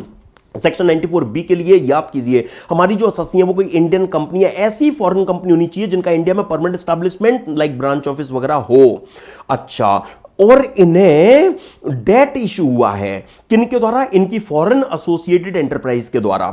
राइट, तो मतलब हमारी एसएससी कौन बन रहे हैं, बोरोवर। चलो एग्जांपल बनाता हूं, सपोज हमारी एसएससी कोई इंडियन कंपनी मान लेते हैं एक्स लिमिटेड है और इनकी यूके में एक एसोसिएटेड एंटरप्राइज है लाइक वाइन कॉर्पोरेशन। ओके, मैंने मान लिया है, ठीक है जी। तो अब हमें यह पता लगा क्या कि हाँ हमारी एसएससी इस एक्स लिमिटेड को सपोज उनकी एसोसिएटेड एंटरप्राइज वाइन कॉर्पोरेशन ने मनी लेंड किया है। ओके, तो हमारी एसएससी एक्स लिमिटेड ने उनसे मनी बोरो किया है, या छोड़ो उन्होंने अपनी एसोसिएट एंटरप्राइज से ये मनी बोरो नहीं किया, कोई अदर पर्सन है, कोई नॉन रिलेटेड पर्सन है, मान लेते हैं mister Z. Okay, mister Z ने कोई डेट है जो हमारी एसएससी एक्स लिमिटेड को इशू किया है, लेकिन मिस्टर जेड के द्वारा जो लोन हमारी एसएससी एक्स लिमिटेड को दिया गया है उस डेट के रिस्पेक्ट में हमारी एसएससी की एसोसिएट एंटरप्राइज वाइन कॉर्पोरेशन ने या तो अपनी गारंटी उनको दे दी है या उन्होंने कॉरस्पॉन्डिंग और मैचिंग अमाउंट का जो डिपॉजिट है वो इस लेंडर के पास में कर दिया है। तो फिर ये डेट भी हमारी एसएससी को उनकी एसोसिएटेड एंटरप्राइज से ही मिला हुआ मान लिया जाएगा। अब अगर हमारी एसएससी के द्वारा अपनी एसोसिएटेड एंटरप्राइज से लिए गए डेट या लिए गए माने गए डेट पर जो इंटरेस्ट वो पे कर रही हैं, जिसका वो पीजीबीपी में खर्चा क्लेम कर रही हैं, अगर वो रेलिवेंट प्रीवियस ईयर में 1 करोड़ से ज्यादा क्लेम किया जा रहा है तो फिर उस केस में ये सेक्शन पिक्चर में आएगा। एक्सेस इंटरेस्ट को उन्हें डिसअलाउ कर दिया जाएगा। राइट ना फ्रेंड्स, एक्सेस इंटरेस्ट की उन्हें रेलिवेंट प्रीवियस ईयर में डिडक्शन अलाउ नहीं मिलेगी। सर एक्सेस इंटरेस्ट का मतलब क्या? तो हम हमारी एसएससी लाइक एक्स लिमिटेड का जो पीएनएल होगा उस पीएनएल में माय डियर फ्रेंड्स जो भी नेट अर्निंग होगी, जो भी हमारी एसएससी लाइक एक्स लिमिटेड के पीएनएल में नेट प्रॉफिट वो जो दिखा रही होंगी ना, हां, उस नेट प्रॉफिट से पहले उन्होंने अपने पीएनएल में जो भी इंटरेस्ट है, डेप्रिसिएशन है, टैक्स का अमाउंट है, कोई अमोर्टाइजेशन है लाइक प्रिलिमिनरी एक्सपेंस वगैरह का, वो जो उन्होंने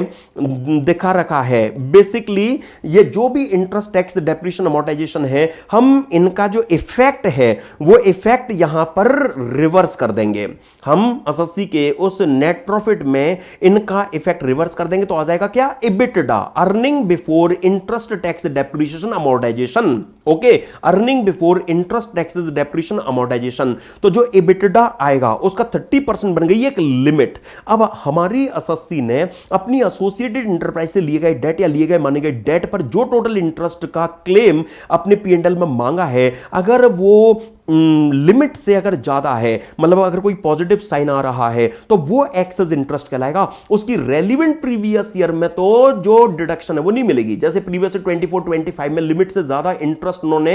सपोज अपनी एसोसिएट प्राइस से लिए गए डेट या लिए गए माने गए डेट पर पे कर दिया, तो उस एक्सेस इंटरेस्ट का रेलिवेंट प्रीवियस ईयर में तो उनको खर्चा डिसअलाउ कर दिया जाएगा, लेकिन वो उसे अपकमिंग ईयर और ईयर्स में आगे कैरी फॉरवर्ड करके ले जा सकेंगे।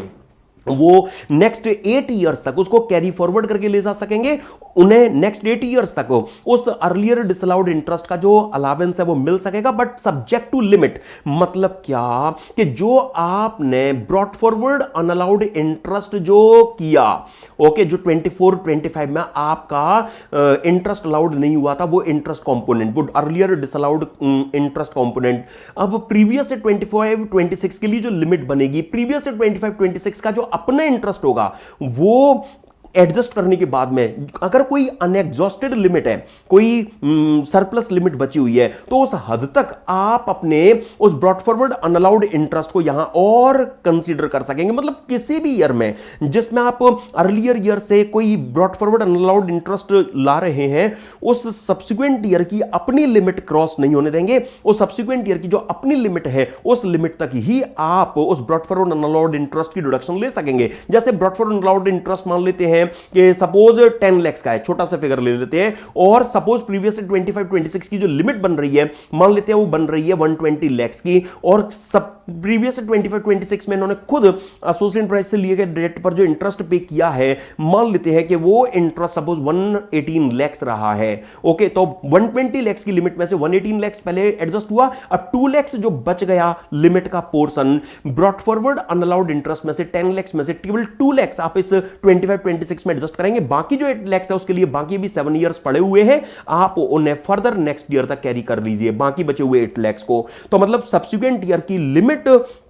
को ध्यान में रखकर जो बेनिफिट है वो आपको मिलेगा। और ये 94B के जो प्रोविजंस हैं वो किन केसेस में एप्लीकेबल नहीं बनाए गए हैं, तो माय डियर फ्रेंड्स याद उठाइए, जहां पर हमारी एसएससी बोरोवर वो इंडियन कंपनी या फॉरेन कंपनी जिसका इंडिया में permanent establishment like branch office रहा है, वो अगर बैंकिंग या इंश्योरेंस के बिजनेस में अगर एंगेज्ड हो, वो बैंकिंग या इंश्योरेंस के बिजनेस में अगर एंगेज्ड हो, या सपोज हमारी एसएससी बोरोवर जो इंडियन कंपनी या फॉरेन कंपनी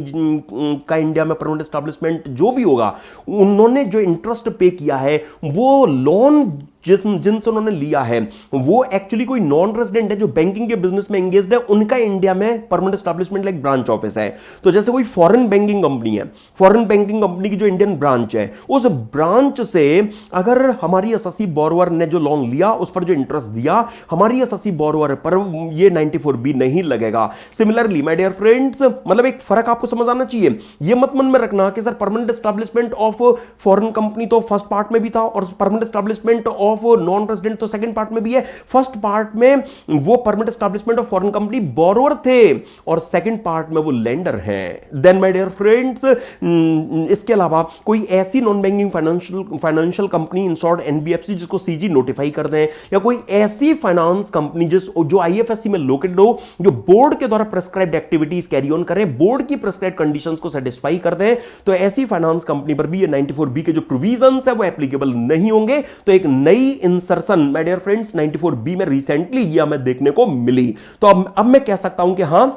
थिन कैपिटलाइजेशन से रिलेटेड जो मेन चीजें थी वो मैंने से सेक्शन 94B की कॉन्सेप्चुअली आपको यहां पर अभी ये रिफ्रेश करा दी हैं। ओके, तो इस रिवीजन सेशन के लिए माय डियर फ्रेंड जो हमारा मेन एजेंडा था वो ट्रांसफर प्राइसिंग चैप्टर को रिफ्रेश करना था। तो ट्रांसफर प्राइसिंग चैप्टर जिस पर रेगुलर बैच में डिटेल में माय डियर फ्रेंड्स हम डिस्कशन करते हैं, कई सारे रूल्स रेगुलेशंस डिस्कस करते हैं, चाहे वो एडवांस प्राइसिंग एग्रीमेंट से रिलेटेड रूल 10F से रूल 10T तक की स्कीम हो, रोल बैक मैकेनिज्म के लिए स्पेशल रूल्स हो, इनफैक्ट जो भी रूल्स है उनके साथ में इस चैप्टर को master file reporting, CBC reporting, country by country reporting, penalties वगैरह रिलेटेड जो भी रहती हैं, तो रेगुलर बैच में डिटेल्ड नॉलेज के साथ में जो डिस्कशन है वो हम कर पाते हैं। लेकिन यहां पर इस रिवीजन सेशन के लिए मेरा जो टारगेट था वो यही था कि जो मेन सारे कॉन्सेप्ट्स हैं वो मैं आपको यहां पर आपके एग्जामिनेशन पर्पस के लिए जो रेलिवेंट है वो आपको रिफ्रेश करा दूं, और वो हमने यहां रिफ्रेश किया। आपके नियर एंड डियर्स जो भी माय डियर फ्रेंड्स सब्जेक्ट को डिटेल में एंजॉय करना चाहते हैं, आप उनको रेगुलर बैच के लिए रिकमेंड कर सकते हैं।